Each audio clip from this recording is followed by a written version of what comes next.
നിങ്ങൾ ഹിരൺമയം 2026 എന്ന് പറഞ്ഞ പോലെ ഗീതയും 2026 എന്നൊരു ചിന്തയിലേക്ക് നമ്മൾ ഉണർന്ന് ഉയർന്ന് വരണം. 3 കാര്യങ്ങളെ വെച്ചുകൊണ്ട് വേണം ഗീത നമ്മൾ പഠിക്കാൻ, അല്ലെങ്കിൽ ഗീത നമ്മൾ മനസ്സിലാക്കാൻ. 1, നമ്മളിപ്പോൾ എവിടെ നിൽക്കുന്നു, വേർ വി ആർ. നമ്മളിപ്പോൾ എവിടെയാണ് നിൽക്കുന്നത് മീൻസ് നിങ്ങൾ ഭാഗവത ഗ്രാമത്തിൽ നിൽക്കുന്നു എന്നുള്ളതല്ല, നമ്മുടെ ജീവിതത്തിൽ ഏത് തട്ടിലാണ് നമ്മൾ നിൽക്കുന്നത്. ഇപ്പോൾ ഒരു വീട് പണിയുകയാണെങ്കിൽ നമുക്കൊരു ബേസ്മെന്റ് വേണം, അടിത്തറ വേണം എന്നതുപോലെയാണ് നമ്മുടെ ഇപ്പോഴത്തെ കറന്റ് റിയാലിറ്റി എന്ന് പറയുന്നത്.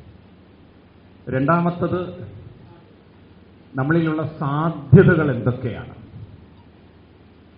അത് ഒറ്റയ്ക്കായാലും കൂട്ടത്തിലായാലും സാധ്യതകൾ, പോസിബിലിറ്റീസ്, പൊട്ടൻഷ്യൽസ് എന്ന് പറയും. മൂന്നാമത്തത്, ഇതെല്ലാം വെറുതെ നമുക്ക് വാക്കുകൾ മാത്രം പോരാ, പ്രചോദനാത്മകമായ സന്ദേശങ്ങൾ മാത്രം പോരാ, അത് നമുക്ക് പ്രായോഗികമാക്കാൻ എങ്ങനെ സാധിക്കും, അതിന്റെ പ്രാവർത്തികതയുണ്ട്, how we can implement it. അല്ലേ? ശരിയാണോ ഞാൻ പറയുന്നത്? എവിടെയാണ് നമ്മൾ നിൽക്കുന്നത്, എന്തൊക്കെയാണ് സാധ്യതകൾ, എങ്ങനെ അതിനെ സാക്ഷാത്കരിക്കാം? വേണ്ടേ? വേണ്ടേ? വേണം. ഇവിടെയാണ് നമ്മൾ ആദ്യത്തെ ഒരു പോയിന്റ്, ഗീതയും നമ്മളും തമ്മിലുള്ള ബന്ധം. ഗീതയിലെ ഈ ഒരു ചിത്രം നിങ്ങളുടെയൊക്കെ മുന്നിലുണ്ടാവണം. അർജുനൻ തേർത്തട്ടിൽ താഴെ ഇരിക്കുന്നു, കൃഷ്ണൻ അർജുനന് ഉപദേശം നൽകുന്നു. അപ്പൊ ഈ തേർത്തട്ടിലിരിക്കുന്ന അർജുനന്റെ അവസ്ഥയാണ് നമ്മളിൽ പലർക്കും. ആ ചിത്രത്തെ നമ്മൾ മനസ്സിൽ വയ്ക്കുക. നാറാണത്ത് ഭ്രാന്തൻ പണ്ട് കല്ലുരുട്ടി മലയുടെ മുകളിൽ കയറ്റി അവിടെ എത്തിക്കഴിഞ്ഞാൽ കല്ല് താഴോട്ട് ഉരുണ്ടു വീഴുമ്പോൾ പൊട്ടിച്ചിരിക്കുന്ന അവസ്ഥ പോലെ പല സ്വപ്നങ്ങളും മോഹങ്ങളും ആഗ്രഹങ്ങളുമായി നമ്മളങ്ങനെ ജീവിതം മുന്നോട്ട് നയിക്കുമ്പോൾ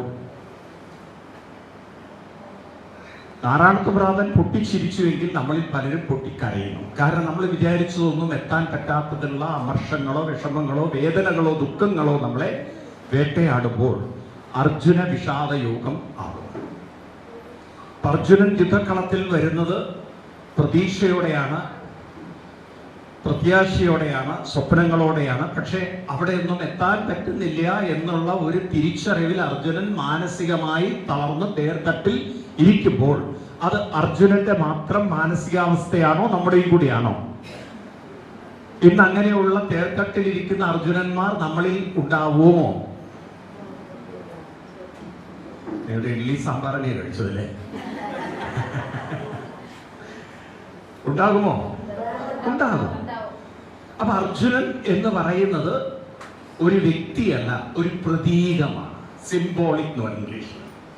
അപ്പൊ നമ്മളിലൊക്കെ ഒരു അർജുനനുണ്ട്.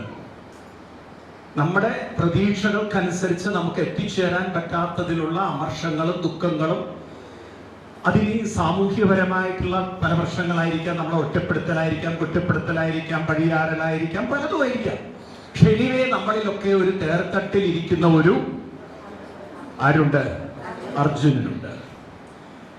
ഈ അവസ്ഥയിൽ നിന്ന് നമ്മൾ മാനസികമായി ഉയരണം. അവിടെയാണ് ഇത്തരത്തിലുള്ള സമ്മേളനങ്ങളുടെയൊക്കെ ആവശ്യം, പൊതുയോഗങ്ങളുടെ ആവശ്യം, കൂട്ടായ്മകളുടെ ആവശ്യം. അന്ന് കൃഷ്ണൻ അർജുനന്റെ മുന്നിൽ നിന്നു അർജുനൻ ഉപദേശിക്കുമ്പോൾ ആദ്യത്തെ യോഗക്ഷേമ സഭയുടെ മീറ്റിംഗ് ആയിരുന്നു അത്. അവിടെ യോഗക്ഷേമ സഭ എന്ന് പറഞ്ഞാൽ അന്ന് നമ്പൂതിരിമാരുടെ ആയിരുന്നില്ല, ഒരു ബ്രാഹ്മണ സഭയായിരുന്നില്ല. അർജുനന് യോഗക്ഷേമം ഉണ്ടാക്കാനുള്ള ഒരു യോഗക്ഷേമ സമ്മേളനമായിരുന്നു. ആര് തമ്മിൽ?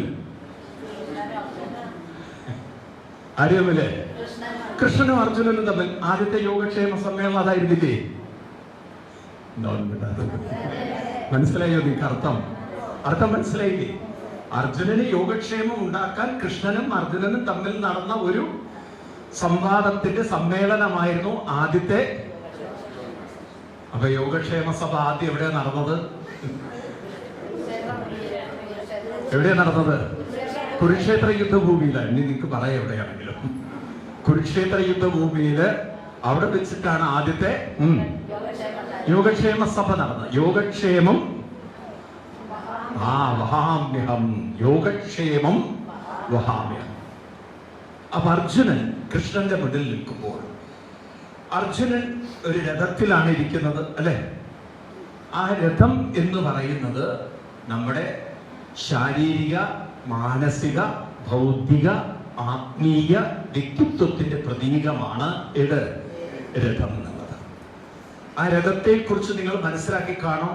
കഠോപനിഷത്തിൽ പറയും, രഥം എന്ന് പറയുന്നത് കേവലം ഒരു വാഹനമല്ല, അത് നമ്മുടെ വ്യക്തിത്വത്തിന്റെ പ്രതീകമാണ്. അതായത് ആ രഥത്തിന്റെ ശരീരം എന്ന് പറയുന്നത് നമ്മുടെ ശരീരമാണ്. കുതിരകൾ എന്ന് പറയുന്നത് ഇന്ദ്രിയങ്ങളാണ്. അതുകൊണ്ടാണ് 5 കുതിരകളെ വെച്ചത്. ചിലതിൽ 4 കുതിരകളൊക്കെ ഉള്ളൂ. അത് കുഴപ്പമില്ല. കാരണം സ്പർശത്തിന് 2, അതായത് നമ്മൾ നാക്കുകൊണ്ട് രുചിക്കുന്നതും സ്പർശമാണ്, കൈകൊണ്ട് തൊടുന്നതും സ്പർശമാണ്. അതുകൊണ്ട് 2 കുതിരകൾക്ക് 1 കുതിര എന്നുള്ള രീതിയിൽ അവിടെ എടുത്താൽ മതി. എന്നാൽ പൊതുവെ 5 കുതിരകളാണ്. ഈ 5 കുതിരകൾ എന്ന് പറയുന്നത് 5 ഇന്ദ്രിയങ്ങളുടെ പ്രതീകമാണ്. കടിഞ്ഞാണാണത്രേ മനസ്സ്. എന്താണ്? കടിഞ്ഞാണാണത്രേ മനസ്സ്. ഇനി ബുദ്ധി എന്ന് പറയുന്നത് ആരാണ്? ബുദ്ധി എന്ന് പറയുന്നത് സാരഥിയാണ്. അപ്പോ കൃഷ്ണൻ പറയുന്നു, ഞാൻ ബുദ്ധിയുടെ രൂപത്തിലാണ് ഇരിക്കുന്നത്. കാരണം കൃഷ്ണനാണ് തേര് നയിക്കുന്നത്. ഇനി അതിലിരിക്കുന്ന ഞാനെന്ന അഹങ്കാരമുള്ള വ്യക്തിത്വമാണ് ആര്? അർജുനൻ. ഈ ഒരു ചിത്രം നമ്മൾ വെച്ചു കഴിഞ്ഞാൽ അപ്പൊ നമ്മുടെ ഓരോരുത്തരുടെയും ജീവിതത്തിൽ നമുക്ക് മുന്നോട്ടുള്ള യാത്രയിൽ 6 കാര്യങ്ങൾ കൊണ്ടു നടക്കണം. എത്ര കാര്യങ്ങൾ? 6 കാര്യങ്ങൾ. ഇത് ഗീതയിലെ 6-ാം അധ്യായത്തിലെ 17-ാം ശ്ലോകമാണ്. യോഗക്ഷേമ സഭയുടെ ഹിരണ്മയം 2026 ഈ ഒരു ശ്ലോകത്തെ ഒരു പ്രൊജക്റ്റാക്കി എടുത്ത് നിങ്ങൾ ആചരിക്കുകയും പ്രചരിപ്പിക്കുകയും ചെയ്യുകയാണെങ്കിൽ ഒരു വലിയ മാറ്റം നമ്മുടെ സമൂഹത്തിലുണ്ടാകും. 6-ാം അധ്യായത്തിലെ 17-ാം ശ്ലോകം. ഏതാണ് ആ ശ്ലോകം? അറിയുന്നവരാരെങ്കിലും ഉണ്ടോ? ഗീതയിലെ 6-ാം അധ്യായത്തിലെ 17-ാം ശ്ലോകം. അവിടെ കൃഷ്ണൻ പറയുന്നു, യുക്താഹാര വിഹാരസ്യ. ഒന്ന് റിപ്പീറ്റ് ചെയ്യാൻ പറ്റും എല്ലാവർക്കും? വിഹാരസ്യ യുക്തചേഷ്ടസ്യ കർമ്മസു യുക്തസ്വപ്നാവബോധസ്യ യോഗോ ഭവതി ദുഃഖഃ. എന്താ പറയുന്നത് കൃഷ്ണൻ?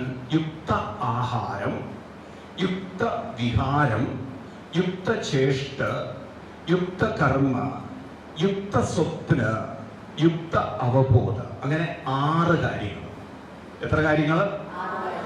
ഈ 6 കാര്യങ്ങൾ നമ്മുടെ ജീവിതത്തിൽ നമ്മൾ വിചാരം ചെയ്ത് ആചരിച്ച് പ്രചരിപ്പിക്കണം. നമ്മളത് മനസ്സിലാക്കണം, മനസ്സിലാക്കി ആചരിക്കണം, എന്നിട്ട് നമ്മളത് പറഞ്ഞു കൊടുക്കണം. എന്തൊക്കെയാണ് ഈ 6 കാര്യങ്ങൾ? ഒന്നാമത്തെ കാര്യം എന്ന് പറയുന്നത് യുക്ത ആഹാരമാണ്. എന്താണ്? ആഹാരം. ഇപ്പൊ നമുക്കറിയാം, നമ്മുടെ ശരീരമാണ് നമ്മുടെ ഊർജത്തിന്റെ ഒരു സ്രോതസ്. ശരീരം തളർന്നു പോയാൽ പിന്നെ നമ്മൾ എന്ത് സ്വപ്നം കണ്ടിട്ടും കാര്യമില്ല. അപ്പൊ ശരീരം തളർന്നു പോകരുത്. ആരോഗ്യമുള്ള ഒരു ശരീരം സ്വപ്നം കണ്ടാൽ മാത്രം പോരാ, അത് സാക്ഷാത്കരിക്കണം. വേണ്ടേ? ഇന്ന് നമ്മൾ നോക്കൂ, നമ്മുടെ വളർന്നു വരുന്ന കുട്ടികൾക്ക് പോലും പണ്ടത്തെ അത്ര ആരോഗ്യം പോരാ, പ്രതിരോധം വളരെ കുറവാണ്. അപ്പൊ നമ്മളെ സംബന്ധിച്ച് ആരോഗ്യമുള്ള ശരീരം എന്ന് പറയുന്നത് എന്താണ്? നിങ്ങൾ എന്താ മനസ്സിലാക്കിയത്? ആരോഗ്യമുള്ള ഒരു വ്യക്തി പറഞ്ഞാൽ എന്താ അർത്ഥം? രോഗമില്ലാത്തൊരവസ്ഥയാണോ ആരോഗ്യം? രോഗമില്ലാത്തൊരവസ്ഥയാണോ ആരോഗ്യം? ഇവിടെ ഇരിക്കുന്ന ആരെങ്കിലും ഒരു രോഗവും ഇല്ലാത്തവരൊന്ന് കൈവെക്കൂ. നിങ്ങളുടെ കാത് കേട്ടില്ലേ? ഇത് വെറുതെ പറയേണ്ട, ഒന്ന് സ്കാൻ ചെയ്താൽ അറിയാം ബാക്കി റിപ്പോർട്ടുകൾ എന്താണെന്നുള്ളത്. ഇപ്പൊ ഇവിടെ ഇരുന്നിട്ട് നിങ്ങൾ ബ്ലഡ് ടെസ്റ്റ് എന്നിട്ട് എഴുതി നോക്കും, അപ്പൊ അറിയാം എന്തൊക്കെ കുറവുണ്ട് എന്നുള്ളത്. ഇനി നമുക്ക് ഒരു രോഗവും ഇല്ലെങ്കിലും ഡോക്ടർ നമ്മളെ രോഗിയാക്കും. ഇന്നത്തെ കാലം അങ്ങനെയാണ്. ആണോ? ബി പിയിൽ വേരിയേഷൻ ഉണ്ട്, നിങ്ങളുടെ ഒരു യൂറിൻ ടെസ്റ്റിന് കൊടുത്താൽ തന്നെ അറിയാം എന്താ കുഴപ്പമെന്നുള്ളത്. നിങ്ങൾക്ക് അതുണ്ട് ഇതുണ്ട്, എന്തെങ്കിലുമൊക്കെ കുറവുകൾ നമ്മുടെ ശരീരത്തിലുണ്ടാവും. ഉണ്ടാവില്ലേ? അപ്പൊ പിന്നെ ആരോഗ്യം എന്ന് പറഞ്ഞാൽ രോഗമില്ലാത്ത അവസ്ഥയാണോ? അല്ല. പിന്നെന്താണ് ആരോഗ്യം? ഏത് രോഗങ്ങളെയും പ്രതിരോധിക്കാനുള്ള കഴിവുള്ള ശരീരത്തിനെയാണ് ഇത് പറയാ ആരോഗ്യം. നമ്മൾ നോക്കൂ, നമ്മൾ എത്ര തെറ്റായിട്ടാണ് ഓരോന്ന് മനസ്സിലാക്കുന്നത്. രോഗമില്ലാത്ത അവസ്ഥ എന്നുള്ളത് ഇമ്പോസിബിൾ ആണ്. കാലാവസ്ഥ വ്യതിയാനം വന്നാൽ രോഗം വരികയും തൊട്ടടുത്തുള്ള ആള് ആക്ഷൻ എന്ന് പറഞ്ഞാൽ തന്നെ നമ്മൾ അപ്പം തന്നെ പേടിച്ചത് പിടിച്ചു കഴിക്കുന്നത്. ആ കോവിഡ് കാലത്തൊക്കെ നമുക്ക് എന്ത് പേടിയായിരുന്നു. തൊട്ടടുത്തുള്ള ആള് തുമ്മിക്കഴിഞ്ഞാൽ വിഷമായിരുന്നില്ലേ? ഉണ്ടായിരുന്നില്ലേ? അപ്പൊ നമ്മള് രോഗം എപ്പോ വേണമെങ്കിലും ഏത് സമയത്ത് വേണമെങ്കിലും നമുക്ക് വരാം. ഇന്നിപ്പോ അങ്ങനെയാണ് രോഗത്തിന്റെ അവസ്ഥ, അല്ലേ? ആരും രോഗമില്ലാത്തവരോ രോഗം വരാൻ കഴിയാത്തവരോ അല്ല, എപ്പോ വേണമെങ്കിലും രോഗം വരാം. അപ്പൊ നമുക്ക് എന്ത് വേണം? രോഗത്തെ പ്രതിരോധിക്കാൻ സാധിക്കണം. അപ്പൊ യുക്താഹാരം എന്ന് പറഞ്ഞാൽ എന്താണ്? നമ്മുടെ ശരീരത്തിന്റെ കുറവുകളെ കുറിച്ച് നമ്മൾ എപ്പോഴും ബോധവാന്മാർ. അതിനാണ് നമ്മൾ കാലത്തിന്റെ കൂടെ സഞ്ചരിക്കണം. ഇന്ന് നമ്മൾ കാലത്തിന്റെ കൂടെ സഞ്ചരിക്കുക എന്ന് പറഞ്ഞാൽ പഴമയുടെ കൂടെ നിൽക്കാൻ മാത്രം നിന്നുകൊണ്ട് കാര്യമില്ല. ഉണ്ടോ?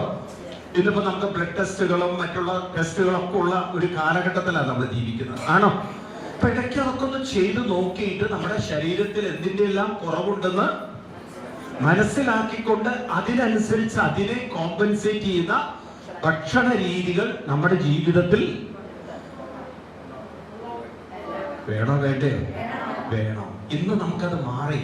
എന്താന്ന് വെച്ചാൽ പണ്ട് വീടുകളിൽ പശു ഉണ്ടായിരുന്നു, കൊഴുത്തുണ്ടായിരുന്നു, വെണ്ണ ഉണ്ടാക്കുമായിരുന്നു. കഞ്ഞിയും വെണ്ണയൊക്കെ ആയിരുന്നു ആദ്യത്തെ ആഹാരം. ആണോ? വൈകുന്നേരം എപ്പോഴെങ്കിലുമൊക്കെ പലഹാരം ഉണ്ടാവുള്ളൂ. ആണോ? പിന്നെ മോര് കൂട്ടാനുണ്ടായിരുന്നു. വേനൽക്കാരായ മോരുകറി ധാരാളം കഴിക്കുമായിരുന്നു. ആണോ അല്ലയോ? ഇന്നിപ്പോ അതൊക്കെ മാറി. കടയിൽ നിന്ന് വാങ്ങിക്കുന്ന സാധനങ്ങളാണ് നമ്മളിൽ പലരും ഇന്ന് ഉപയോഗിക്കുന്നത്. ആണോ? അപ്പൊ ഇതൊക്കെ വന്നപ്പോഴെന്ത് പറ്റി? നമ്മുടെ ശരീരത്തിന്റെ പ്രകൃതം മാറിപ്പോയി. അപ്പൊ രോഗത്തെ പ്രതിരോധിക്കാനുള്ള ഒരു ഭക്ഷണ രീതി നമ്മൾ കണ്ടെത്തേണ്ടതുണ്ടോ? വേണോ വേണ്ടയോ? ഇതിനെക്കുറിച്ച് യോഗക്ഷേമ സഭ ഒന്ന് ശ്രദ്ധ വെച്ചാൽ നന്നായിരുന്നു. കാരണം ഏത് കഴിക്കണം ഏത് കഴിക്കരുത് എന്ന് തീരുമാനിക്കേണ്ടത് എന്റെ ശരീരപ്രകൃതിക്കറിയാം. ആയുർവേദത്തില് വാത പിത്ത കഫരീതികളൊക്കെ നമ്മുടെ ശരീരത്തിലുണ്ട്.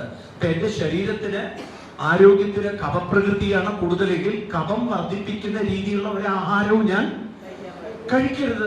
അപ്പൊ അങ്ങനെ ഒരു ശരീരത്തിനെ ശരീരമാദ്യം ഖലു ധർമ്മസാധനം ഋഷിവര്യന്മാര് പറഞ്ഞിരിക്കുകയാണ്. ഈ ആഹാരത്തെ കുറിച്ച് ആചാര്യ ശങ്കരാചാര്യ സ്വാമികൾ എഴുതി വെച്ചത് ആഹാരം ഔഷധം എന്നാണ്. എന്താണ്?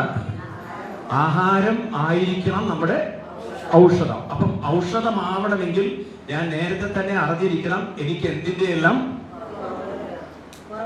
കുറവുകളുണ്ട്. അറിഞ്ഞിരിക്കണ്ടേ? അതല്ലേ ശരിക്കുള്ള ഒരു ആഹാര രീതി? ആണോ? ഇത് നമുക്ക് ക്രമേണ ഡെവലപ്പ് ചെയ്യണം. ഇനിയുള്ള ക്യാമ്പുകളൊക്കെ അങ്ങനെയുള്ള ക്യാമ്പുകളായിരിക്കണം. ഷുഗർ ഉള്ളവർക്ക് ഈ ഭക്ഷണം, BP ഉള്ളവർക്ക് ഈ ഭക്ഷണം, അങ്ങനെ കൊളസ്ട്രോൾ ഉള്ളവർക്ക് ഈ ഭക്ഷണം, തൈറോയിഡ് ഉള്ളവർക്ക് ഈ തരം ഭക്ഷണം. അതിനെ കുറിച്ചുള്ള ഒരു അവയർനെസ് ഇന്ന് ആവശ്യമാണോ അല്ലയോ? കാരണം എന്താണെന്ന് ചോദിച്ചു കഴിഞ്ഞാൽ വളരെ വിഷമകരമായ ഒരവസ്ഥ. ഒരു 50-60 വയസ്സ് വരെയൊക്കെ ജീവിച്ച് പെട്ടെന്ന് നമ്മൾ കേൾക്കുന്നത് യൂട്രസ് ക്യാൻസർ വന്നു, ബ്രസ്റ്റ് ക്യാൻസർ വന്നു, അല്ലെങ്കിൽ പ്രോസ്റ്റേറ്റ് ക്യാൻസർ വന്നു, ഇല്ലേ? പെട്ടെന്നൊരു ക്യാൻസർ വന്നു എന്ന് കേൾക്കുമ്പോൾ നമുക്ക് ആ ഒരു പെട്ടെന്ന് ഉൾക്കൊള്ളാൻ ഇത്തിരി വിഷമമാണ്. കാരണം വളരെ ആരോഗ്യത്തോടുകൂടി നിന്ന ഒരാള്, വളരെ ഊർജ്ജസ്വലനായി വർക്ക് ചെയ്ത ഒരാള് പെട്ടെന്ന് ക്യാൻസറിലേക്ക് പോവുക എന്ന് പറയുന്നത് ഉൾക്കൊള്ളാൻ പറ്റുമോ? പറയൂ. അപ്പൊ അതിന് കാരണം നമുക്ക് ശരീരത്തിന് പ്രതിരോധ ശേഷി ഇല്ലാത്തത് കൊണ്ടാണ്. ഒന്നാമത്തെ കാര്യം യുക്ത ആഹാരം. ഇത് ചിന്തിക്കേണ്ടതല്ലേ? ഇതിനെക്കുറിച്ച് ശ്രദ്ധിക്കേണ്ടതല്ലേ? വേണം വേണ്ടയോ? പഠിക്കണം. യുക്ത ആഹാരം ഇതിനെക്കുറിച്ചൊക്കെ ഋഷിവര്യന്മാര് ധാരാളം എഴുതി വെച്ചിട്ടുണ്ട്. ഗീതയിൽ തന്നെ സാത്വികാഹാരം, രാജസികാഹാരം, താമസികാഹാരം എന്നൊക്കെ പറഞ്ഞ് നോക്കൂ. ആഹാരത്തിന്റെ കാര്യം പറയുമ്പോൾ ഇപ്പൊ ഈ ഒരു അടുത്ത കാലത്ത് വന്ന ഒരു മൂവിയാണ് കേരള സ്റ്റോറി 2 എന്നുള്ളത്. അതിലൊരു പെൺകുട്ടിയെ കൊണ്ട് ബീഫ് കഴിപ്പിക്കുന്നു എന്നൊക്കെ പറഞ്ഞ കേരളത്തിൽ വലിയ വിവാദങ്ങൾ ഉണ്ടാക്കിയിട്ടുണ്ട് അല്ലേ? എന്നിട്ട് കുറെ ഹിന്ദു ജന്തുക്കളുണ്ടല്ലോ, അവരൊക്കെ എന്താ അത് കഴിച്ചാൽ ഒരു കുഴപ്പം. ആലോചിച്ച് നോക്കൂ, വളരെ സങ്കടകരമായ നമ്മുടെ കേരളത്തിന്റെ ഒരു അവസ്ഥ. ഇതിനെ ന്യായീകരിക്കാൻ കുറെ ആൾക്കാർ ആണോ അല്ലയോ? കാണുന്നില്ലേ നിങ്ങൾ പത്രത്തിലും മീഡിയയിലൊക്കെ കാണുന്നില്ലേ? അപ്പം ആളുകൾ അങ്ങനെ തെറ്റിദ്ധരിച്ചിരിക്കുന്നത്. അപ്പം നമ്മൾ മനസ്സിലാക്കി വെക്കണം, എന്തിനാണ് ഈ സാത്വിക ആഹാരം എന്ന്. ഇതൊക്കെ കഴിച്ചു കൂട്ടിയവനാണുള്ള ഹോസ്പിറ്റലുകളൊക്കെ ഉണ്ടാക്കി വെച്ചിരിക്കുന്നത് അല്ലേ? ആണോ? നമ്മുടെ ഒരു പാരമ്പര്യം, ഒരു പൈതൃകം, അത് നമുക്ക് നഷ്ടപ്പെട്ടു പോവാതിരിക്കാൻ നമുക്ക് എന്താണ് ചെയ്യാനുള്ളത്? ഇന്നിപ്പോ ആയുർവേദം പോലും നമ്മുടെ കയ്യിൽ നിന്ന് നഷ്ടപ്പെട്ട് അതങ്ങനെ പോയിക്കൊണ്ടിരിക്കുകയാണ്. മനസ്സിലായില്ലേ? കുറെ കഴിഞ്ഞാൽ പഴയ കാലത്തെ പാരമ്പര്യ വൈദ്യം ഉണ്ടായിരുന്ന പല നമ്പൂതിരി കുടുംബങ്ങളിൽ പോലും ഇന്നിപ്പോ ആ പാരമ്പര്യത്തിന്റെ കണ്ണി നിലനിർത്താൻ ആളുകൾ ഇല്ല. വൈദ്യമഠത്തിലേക്കൊക്കെ നോക്കൂ നിങ്ങൾ, പല സ്ഥലങ്ങളിലേക്ക് നോക്കൂ. തലമുറകൾ വരുമ്പോഴേക്കും അതിന്റെ ഒരു തീവ്രത കുറഞ്ഞു വരികയാണ്. ഇതിനെക്കുറിച്ച് നമ്മൾ ഗൗരവമായിട്ട് ചിന്തിക്കണം. യുക്ത ആഹാരം, ആഹാരം ഔഷധം. ഇനി രണ്ടാമത്തതാണ് യുക്ത വിഹാരം എന്ന് പറയുന്നത്. വിഹാരം എന്ന് പറഞ്ഞാൽ കൂട്ടുകെട്ട് എന്നാണ്. ഏതാണ് കൂട്ടുകെട്ട്? നല്ല ബന്ധങ്ങൾ ഉണ്ടാവുക. വിഹരിക്കുക എന്ന് പറഞ്ഞാൽ ഇടപഴകുക എന്നാണ്. അപ്പൊ നല്ല കൂട്ടുകെട്ടുകളാണ് പലപ്പോഴും നമുക്ക് പ്രചോദനമുണ്ടാവുന്നത്. അർജുനന് കൃഷ്ണനോടുള്ള കൂട്ടുകെട്ടാണ് അർജുനന്റെ ജീവിതത്തെ മാറ്റിമറിച്ചത് അല്ലെ?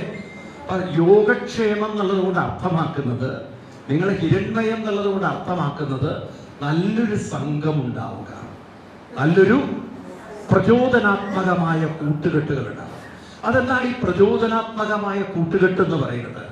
അതായത് ജീവിതത്തിൽ എപ്പോഴും മനുഷ്യന്റെ മനസ്സിലൊരു പ്രത്യേകത, അതെപ്പോഴും ഭാവിയെ കുറിച്ചാണ് കൂടുതൽ ചിന്തിക്കുക അല്ലെ? പക്ഷെ ഈ ഭാവി എന്ന് പറയുന്നത് വർത്തമാനകാലത്തിന്റെ പ്രയത്നത്തിൽ നിന്നും ഉണ്ടാകുന്നതാണ്. ഏത് ഭാവി? ഒരു വ്യക്തിയുടെ വ്യക്തിത്വം രൂപപ്പെടുന്നത് വർത്തമാനകാലത്തിലാണ്, ആണോ? ഭാവി അത് രൂപപ്പെട്ടു വരുന്നതാണ്. ഈ വർത്തമാനകാലത്തിൽ സന്തോഷവും സമാധാനവും ശാന്തിയും ഇല്ലാത്ത ഒരാള് ഭാവിയിൽ സന്തോഷമുണ്ടാവുന്ന സ്വപ്നം കണ്ടിട്ട് കാര്യമുണ്ടോ?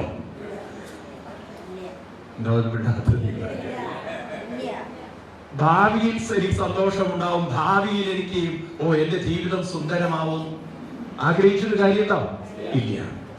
അതൊരു പഴയ കാലത്ത് ഒരു ക്ഷേത്രത്തില് ഉത്സവത്തിന് കഥകളി നിർബന്ധമായിരുന്നു. അപ്പൊ അവർക്ക് തന്നെ ആ ക്ഷേത്രത്തില് ഉത്സവം ഈ വെച്ച് കെട്ടാനുള്ള കോപ്പും കാര്യങ്ങളൊക്കെ അവിടെ തന്നെ ഉണ്ട്. അപ്പൊ ഈ കഥകളി ആർട്ടിസ്റ്റുകൾ വന്നു കഴിഞ്ഞാൽ ക്ഷേത്രത്തിലെ ഈ കോപ്പ് എടുത്തിട്ട് വേണം കഥകളിയാണ്. അപ്പം വലിയ കലാകാരന്മാരെയൊക്കെ കൊണ്ടുവരിക. നമ്മുടെ എന്താണ് പഴയ കാലത്ത് രാമകുട്ടിയാശാൻ, അതുപോലെ തന്നെ ഗോപിയാശാനെ പോലുള്ള പഴയ ആളുകൾ അത്രയും ഗംഭീരമുണ്ട്. അങ്ങനെ ഒരു വലിയ കലാകാരനെയൊക്കെ കൊണ്ടുവന്ന് ഗംഭീരമായിട്ട് കഥകളിയൊക്കെ കഥകളി കഴിഞ്ഞിട്ട് അവിടുത്തെ കമ്മിറ്റി സെക്രട്ടറിയോട് ഈ മഹാനടൻ ചോദിച്ചു, അല്ല ഈ കോപ്പുകളൊക്കെ നിങ്ങൾ എനിക്ക് വിൽക്കുമോ? അപ്പം കമ്മിറ്റി സെക്രട്ടറിക്ക് വലിയ സന്തോഷം. എതിരും ചോദിച്ചു, അല്ല അങ്ങപ്പോ ഒരു കഥകളി ഒരു സംഘം തുടങ്ങാനുള്ള പരിപാടിയാണോ? സ്കൂൾ തുടങ്ങാനുള്ള പരിപാടിയാണോ? എന്തിനാണ് അങ്ങേക്ക് ഇത്രയും കോപ്പുകളൊക്കെ? അല്ല, തുടങ്ങാനല്ല, ഇതൊന്ന് കയ്യിൽ കിട്ടിയാലൊന്ന് തീയിട്ട് നശിപ്പിക്കായിരുന്നു.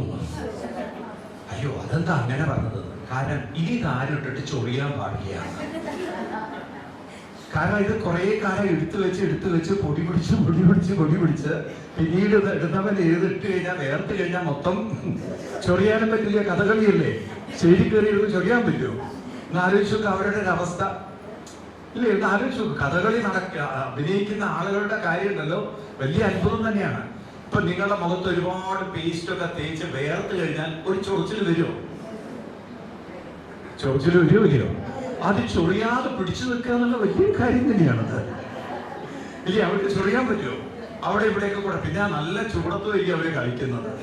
ആ കളി അന്നത്തെ കാലത്തുള്ള ചൂടല്ല ഇന്നത്തെ. അന്ന് വളരെ ചൂടാണ്. അപ്പൊ ഞാൻ പറഞ്ഞു വരുന്നത് എന്താ വെച്ചാല്, പഴയ ചില ശീലങ്ങളെ, സ്വഭാവങ്ങളെ ചിലര് മാറ്റില്ല. അതെന്നെ എടുത്തു വെച്ചുകൊണ്ടിരിക്കും. ഏതുപോലെ ഈ കോപ്പെടുത്തു വെച്ചിരിക്കുന്ന പോലെ. അതുപോലെ ആവൃത്തി ജീവിതം, സന്തോഷമുള്ള ജീവിതമാവണമെങ്കിൽ നല്ല ബന്ധങ്ങൾ വേണ്ടേ? അവനവന്റെ ഒരു കുക്കൂടിൽ നിന്ന് നമ്മൾ പുറത്ത് കിടക്കണം. വേണോ വേണ്ടയോ? പഴയ കാര്യം പറഞ്ഞിരുന്നിട്ട് യാതൊരു കാര്യമില്ല. ഇപ്പൊ നല്ല ബന്ധങ്ങൾ, നല്ലത് സംസാരിക്കുക. നിങ്ങൾ നോക്കൂ, ഈ നിമിഷം ഇവിടെ സന്തോഷമായിട്ടിരുന്നാൽ അടുത്ത നിമിഷം സന്തോഷമുണ്ട്, ഇല്ലേ? ഇല്ല. ഞാൻ നാളെ എനിക്ക് എന്റെ ജീവിതത്തിൽ പരമ ആനന്ദം വരുന്ന പറയുമ്പോൾ ഇപ്പോഴായിരിക്കും ഹാർട്ട് അറ്റാക്ക് അടിക്കുന്നത്, അല്ലെങ്കിൽ സ്ട്രോക്ക് വരുന്നത്. അപ്പം നാളെ വരുന്ന സന്തോഷവും ഇല്ലേ, ഇപ്പോഴത്തെ ഒരു ജീവിതം നശിപ്പിച്ചു. ആണോ അല്ലയോ? ഓരോ നിമിഷവും നമുക്ക് സന്തോഷമാവണമെങ്കിൽ അതിന് പറ്റുന്ന എന്ത് വേണം? കൂട്ടുകെട്ട്. കൂട്ടുകെട്ട് എന്ന് പറഞ്ഞാൽ അങ്ങനെയുള്ള കൂട്ടുകെട്ടല്ല. അതിപ്പം ദശരഥ മഹാരാജാവിന് കൈകേയിയോട് ഒരു കൂട്ടുകെട്ടുള്ളതുകൊണ്ടാണ് അയാൾ ഫ്ലാറ്റായി പോയത്, ഇല്ലേ? അങ്ങനെ കൊഞ്ചുന്ന കൂട്ടുകെട്ടല്ല ഞാൻ ഉദ്ദേശിച്ചത്.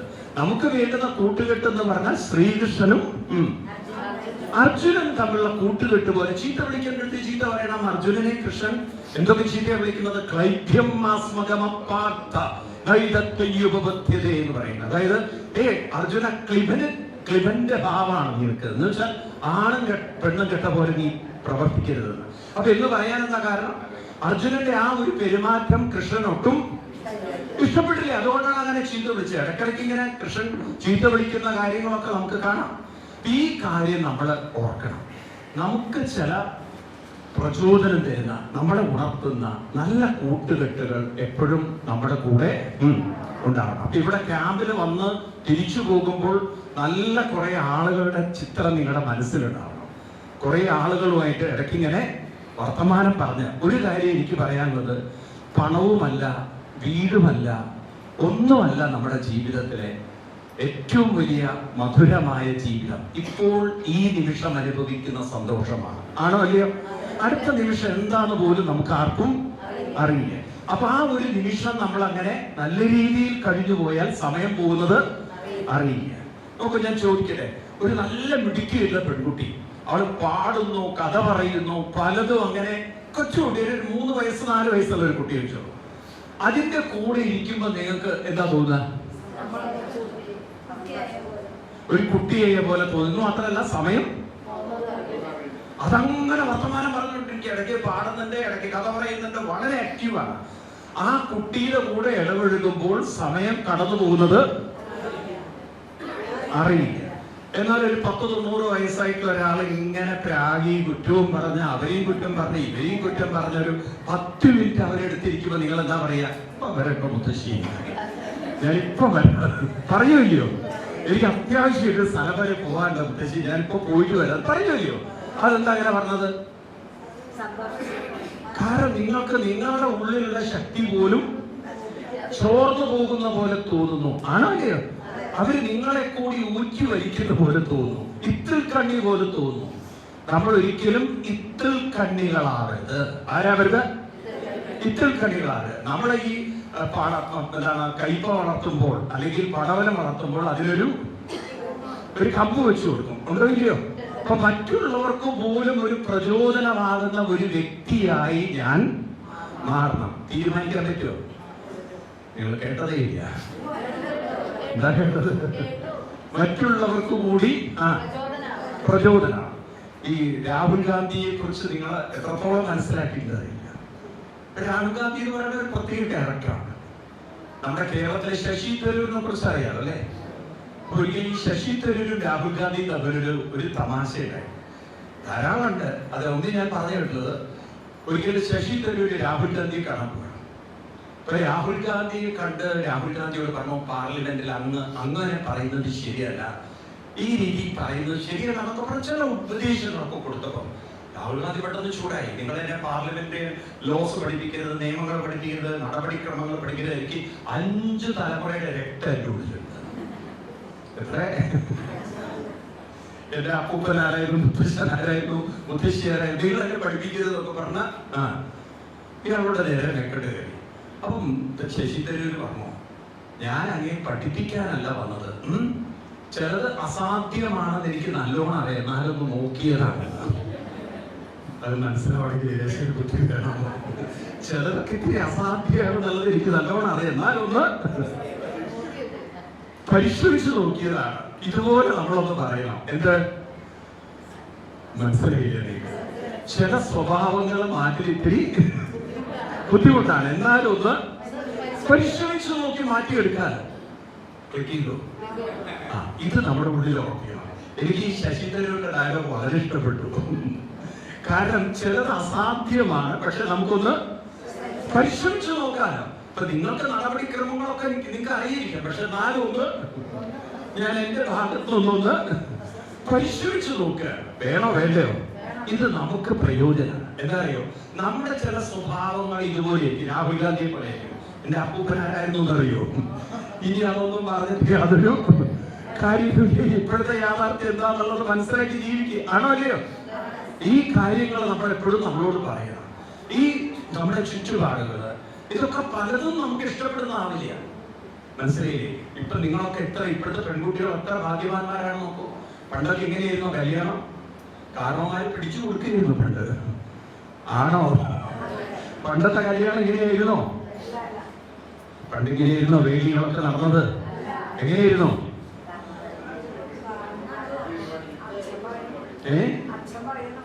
അത് തന്നെ, അച്ഛൻ പറയാ അനുസരിച്ച് തന്നെ. കെട്ട് എന്ന് പറഞ്ഞാൽ കെട്ട് തന്നെ.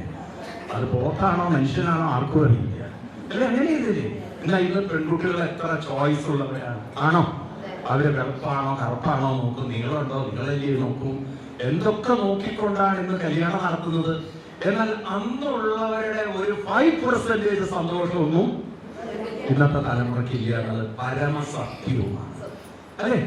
അന്നുള്ളവർക്ക് പരാതികളൊക്കെ വളരെ കുറവാണ്. എന്തുകൊണ്ടാന്ന് വെച്ചാൽ അവർ ഉള്ളതിനെ ഉൾക്കൊള്ളാനും അഡ്ജസ്റ്റ് ചെയ്യാനും അതിനോട് പൊരുത്തപ്പെടാനും സാധിക്കുമായിരുന്നു. ഇന്നുള്ളവർക്ക് പൊരുത്തപ്പെടല്, ജാതകത്തിൽ പൊരുത്തല്ല, ജീവിതത്തിൽ പൊരുത്തപ്പെടില്ല. ആണോ അല്ലയോ? ജാതകത്തിലൊക്കെ പൊരുത്തല്ല, പക്ഷെ ജീവിതത്തിൽ ഒരിക്കലും പൊരുത്തപ്പെടില്ല. നിങ്ങൾ നോക്കുക, എന്റെ അടുത്ത് തന്നെ എത്ര പരാതികളായിട്ടാണ് കുറെ കുട്ടികൾ വരിക. ആളി ശരിയില്ല, അങ്ങനെ ശരിയില്ല, വലിയ ശരിയില്ല. ഇത് ആർക്കും ശരിയാക്കാൻ പറ്റുമോ? ഞാൻ എപ്പോഴും ഈ ശശി തരൂരിന്റെ ഡയലോഗാ പറയാ. എന്റെ ചിലവരെയൊന്നും സാധിക്കില്ല, കാരണം തലമുറ അസാധ്യമാണ് എങ്കിലും ഒന്ന് പരിശ്രമിച്ചു നോക്കുക. അപ്പൊ ആ മാറ്റം ആരിൽ നിന്നാ വരുന്നത്? ആരിൽ നിന്നാ വരുന്നത്? ഇതാണ് വിഹാരം. വിഹാരം എന്ന് പറഞ്ഞാൽ മറ്റുള്ളവരെ പോലും സന്തോഷിപ്പിക്കാനുള്ള ഒരു കഴിവ് നമുക്കുണ്ടാവും.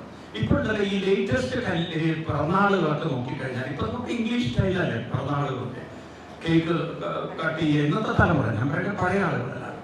എന്നിട്ട് ഹാപ്പി ബർത്ത്ഡേ ടു യു എന്നൊക്കെ പറഞ്ഞു ഇപ്പോഴത്തെ പിള്ളേർക്ക് അതെങ്കിലും പറ്റുള്ളൂ, അവരെ അതാ അറിഞ്ഞിരിക്കണം. ആണോ? ഇത് നമ്മളെ മാറ്റി പറയണം. കുട്ടികളോട് പിറന്നാൾ നമ്മൾ ആഘോഷിക്കുന്നത് പിറക്കുന്നത് എങ്ങോട്ടാണ്? സന്തോഷത്തിലേക്കാണ്. മറ്റുള്ളവർ ഹാപ്പി ബർത്ത്ഡേ ടു യു പറഞ്ഞാൽ ഇംഗ്ലീഷിൽ എന്താ അർത്ഥം? നിനക്കെന്നും അതിന്റെ ഇംഗ്ലീഷിൽ അർത്ഥം എന്താണ്? ഹാപ്പി ബർത്ത്ഡേ ടു യു എന്ന് പറഞ്ഞാൽ എന്താ അർത്ഥം? നിനക്ക് ഹാപ്പി ഉണ്ടാവട്ടെ. നമ്മുടെ ജീവിതം അങ്ങനെയല്ല, ഹിന്ദു സംസ്കാരം അങ്ങനെയല്ല. നമുക്ക് സന്തോഷം ഉണ്ടാവട്ടെ എന്നല്ല, മറ്റുള്ളവർക്ക് ഇതിലൂടെ സന്തോഷം കൊടുക്കാൻ സാധിക്കും. സഹനാവവതു സഹനോപുനക്തു സഹവീര്യം, അല്ലേ? ഗായത്രി 108 ജപിക്കുക. അവസാനം എന്താ പറയുന്നത്? ധിയോയോ ന പ്രചോദനം. എന്നാന്ന് പറഞ്ഞ ശബ്ദത്തിന് എന്താർത്ഥം? എനിക്ക് നല്ല എന്നാന്ന് പറഞ്ഞാൽ എല്ലാവർക്കും എന്നിൽ നിന്ന് പ്രചോദനം. അങ്ങനെയാണോ?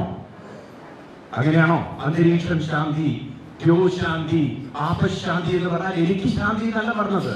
എന്റെ ചുറ്റുപാടിന് മുഴുവൻ ശാന്തിയും സമാധാനം സന്തോഷം ഉണ്ടാവട്ടെ. ഇതാണ് ഭാരതത്തിന്റെ സംസ്കാരം. എനിക്ക് സന്തോഷം ഉണ്ടാവട്ടെ എന്നല്ല, എന്നിലൂടെ മറ്റുള്ളവർക്ക് സന്തോഷം ഉണ്ടാകും. എന്തിനാ പിറന്നാൾ ആഘോഷിക്കുന്നത്? എന്തിനാ പിറന്നാൾ ആഘോഷിക്കുന്നത്? കുട്ടികൾക്ക് പറഞ്ഞു കൊടുക്കണം. ഞാൻ നിങ്ങളെ പഠിപ്പിക്കല്ല, നിങ്ങളിലൂടെ കുട്ടികൾക്ക് പറഞ്ഞു കൊടുക്കണം. എന്തിനാ പിറന്നാൾ ആഘോഷിക്കുന്നത്? ഒരു വർഷം ഞാൻ എത്ര പേരെ സന്തോഷിപ്പിച്ചു, ഇനി ഈ വർഷം മുതൽ ഇനി ഞാൻ എത്ര പേരെ സന്തോഷിപ്പിക്കും. അസാധ്യമാണെങ്കിലും ശശി തരൂരിനെ ഓർക്കുക, അസാധ്യമാണെങ്കിലും സാധ്യമാവോ എന്നൊന്ന് പരിശ്രമിച്ചത് ശശി തരൂർ പറഞ്ഞിട്ടുണ്ടോ എനിക്കറിയില്ല കേട്ടോ. പക്ഷെ ഞാനിത് വേറെ എന്നോട് പറഞ്ഞപ്പോൾ ഞാനിത് തലയിൽ വെച്ചു. കാരണം എനിക്ക് പ്രയോജനം ചെയ്യുന്നൊരു ഡയലോഗായിട്ട് മാറി എന്ന് പറഞ്ഞ പോലെ. മനസ്സിലായി? അപ്പൊ ആ തരത്തിൽ നമ്മുടെ ജീവിതത്തെ മനസ്സിലാക്കിയെടുക്കുക. അപ്പൊ അങ്ങനെ വിഹാരം. ഇനി മൂന്നാമത്താണ് ചേഷ്ട. ചേഷ്ട എന്ന് പറഞ്ഞാൽ എക്സ്പ്രഷൻസ് എന്നാണ്. ചേഷ്ടകൾ എന്ന് പറഞ്ഞാൽ നമ്മുടെ ഉള്ളിൽ നിന്നും വരുന്ന ചേഷ്ടകൾ. അതായത് ചേഷ്ടകൾ എന്ന് പറയുന്നത് ഗോഷ്ഠികൾ എന്നുള്ള അർത്ഥത്തിലല്ല കൃഷ്ണൻ പറയുന്നത്. അതായത് നമ്മളെ കൊണ്ട് പല കാര്യങ്ങളും നമുക്ക് ചെയ്യാൻ സാധിക്കും. ഇപ്പൊ നമ്മളെ കൊണ്ട് പല കാര്യത്തിലും നേതൃത്വം കൊടുക്കാൻ സാധിക്കും, ഒരു മുന്നിൽ ഇറങ്ങാൻ സാധിക്കും. ഏറ്റവും വലിയ ചേഷ്ട എന്ന് പറയുന്നത് ഒരാളുടെ നേതൃത്വ ചേഷ്ടയാണ്, ലീഡർഷിപ്പാണ്. എല്ലാവരും കൊണ്ട് ഓരോ കാര്യങ്ങൾ ചെയ്യാനുള്ള കഴിവ്. ഇവിടെ ഇരിക്കുന്ന നിങ്ങളൊക്കെ ഉണ്ടല്ലോ ലീഡർഷിപ്പ് ക്വാളിറ്റി ഉള്ളവരാണ്. അത് നമ്മൾ വിചാരിക്കുന്ന കേവലം നമ്മൾ ഒരു മാനേജ്മെന്റ് തലത്തിലാണ് ലീഡർഷിപ്പ് എന്നുള്ളത്. പലതും പഠിപ്പിക്കാൻ കഴിവുള്ളവരുണ്ട്. ധാരാളം ആളുകൾ ഭാഗവതം ക്ലാസ് എടുക്കുന്നവരുണ്ട്, ഗീതാ ക്ലാസ് എടുക്കുന്നവരുണ്ട്, അല്ലെങ്കിൽ നാരായണീയം എന്ന് പ്രചുര പ്രചാരമാണ്, ആണോ അല്ലയോ? അപ്പൊ നഷ്ടപ്പെട്ടു പോയ ഒരു പ്രതാപത്തെ നമുക്ക് വീണ്ടെടുക്കാൻ മുന്നിട്ടിറങ്ങുക എന്നതാണ് ഏറ്റവും വലിയ ചേഷ്ട. ആണോ അല്ലയോ? അതുകൊണ്ട് വീട്ടിൽ മാത്രം ഒതുങ്ങിയ ഒരു ജീവിതമുണ്ടാകരുത്. സമൂഹത്തിനെ നയിക്കാൻ കഴിയുന്ന ഒരു കഴിവ് എൻ്റെ ഉള്ളിൽ ഉണ്ട്. ആ ചേഷ്ടയെ ഞാൻ എന്ത് ചെയ്യണം? പുറത്തെടുക്കണം. ഇങ്ങനെ എല്ലാവരും ഒന്ന് കരുതി കഴിഞ്ഞാൽ എന്താ ഉണ്ടാവുകയോ? ഒരു വീട്ടിൽ മാറ്റം ഉണ്ടാവും, സമൂഹത്തിൽ മാറ്റമുണ്ടാവും. ഇനി നമുക്ക് അതിലൂടെ മാത്രമേ മാറ്റം ഉണ്ടാക്കിയെടുക്കാൻ സാധിക്കുകയുള്ളൂ. നോക്കൂ, ഒരു ആത്മീയമായൊരു മാറ്റത്തിന്റെ സമയമാണ്.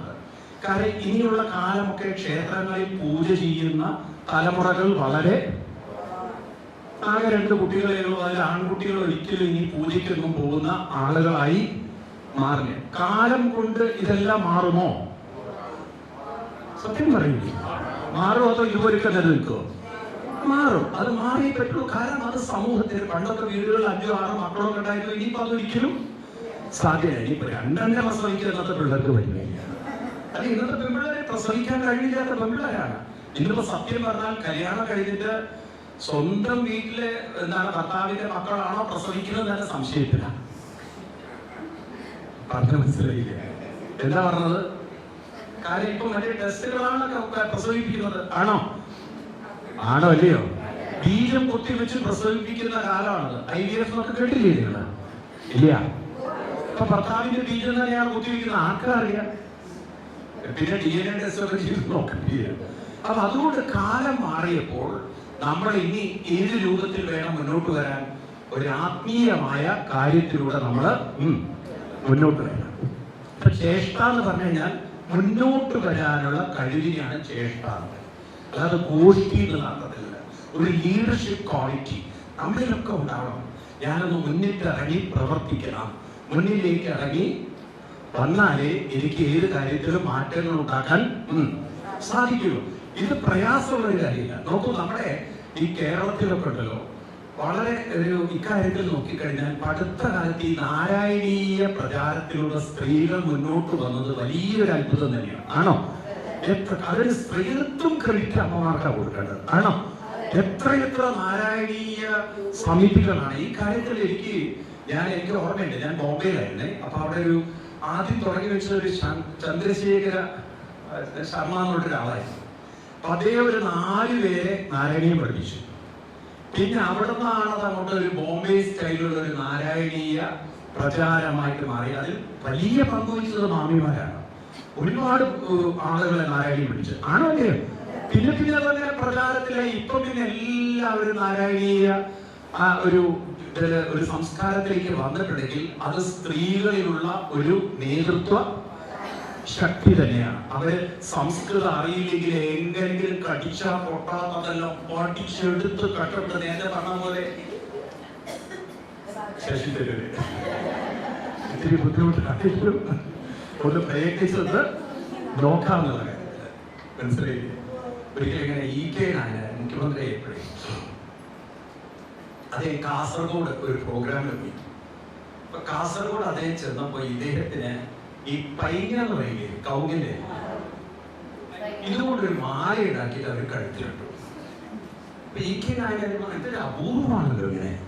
കാര്യം അടയ്ക്ക കൊണ്ട് പൈങ്ങ കൊണ്ടൊക്കെ ആളുകൾ ഇങ്ങനെ മാല ഉണ്ടാക്കൽ വളരെ വളരെ അപൂർവമാണ്. ഏതായാലും നിങ്ങൾ എന്നോട് കാണിച്ച ഈ ഒരു സ്നേഹത്തിന് വളരെ നന്ദി എന്നൊക്കെ പറഞ്ഞപ്പോൾ അവര് പറഞ്ഞു അതിനല്ല സാർ ഞങ്ങൾ അത് ഇട്ടത്. പിന്നെ അല്ല, ഈ അടയ്ക്ക് വില കുറവാണ്.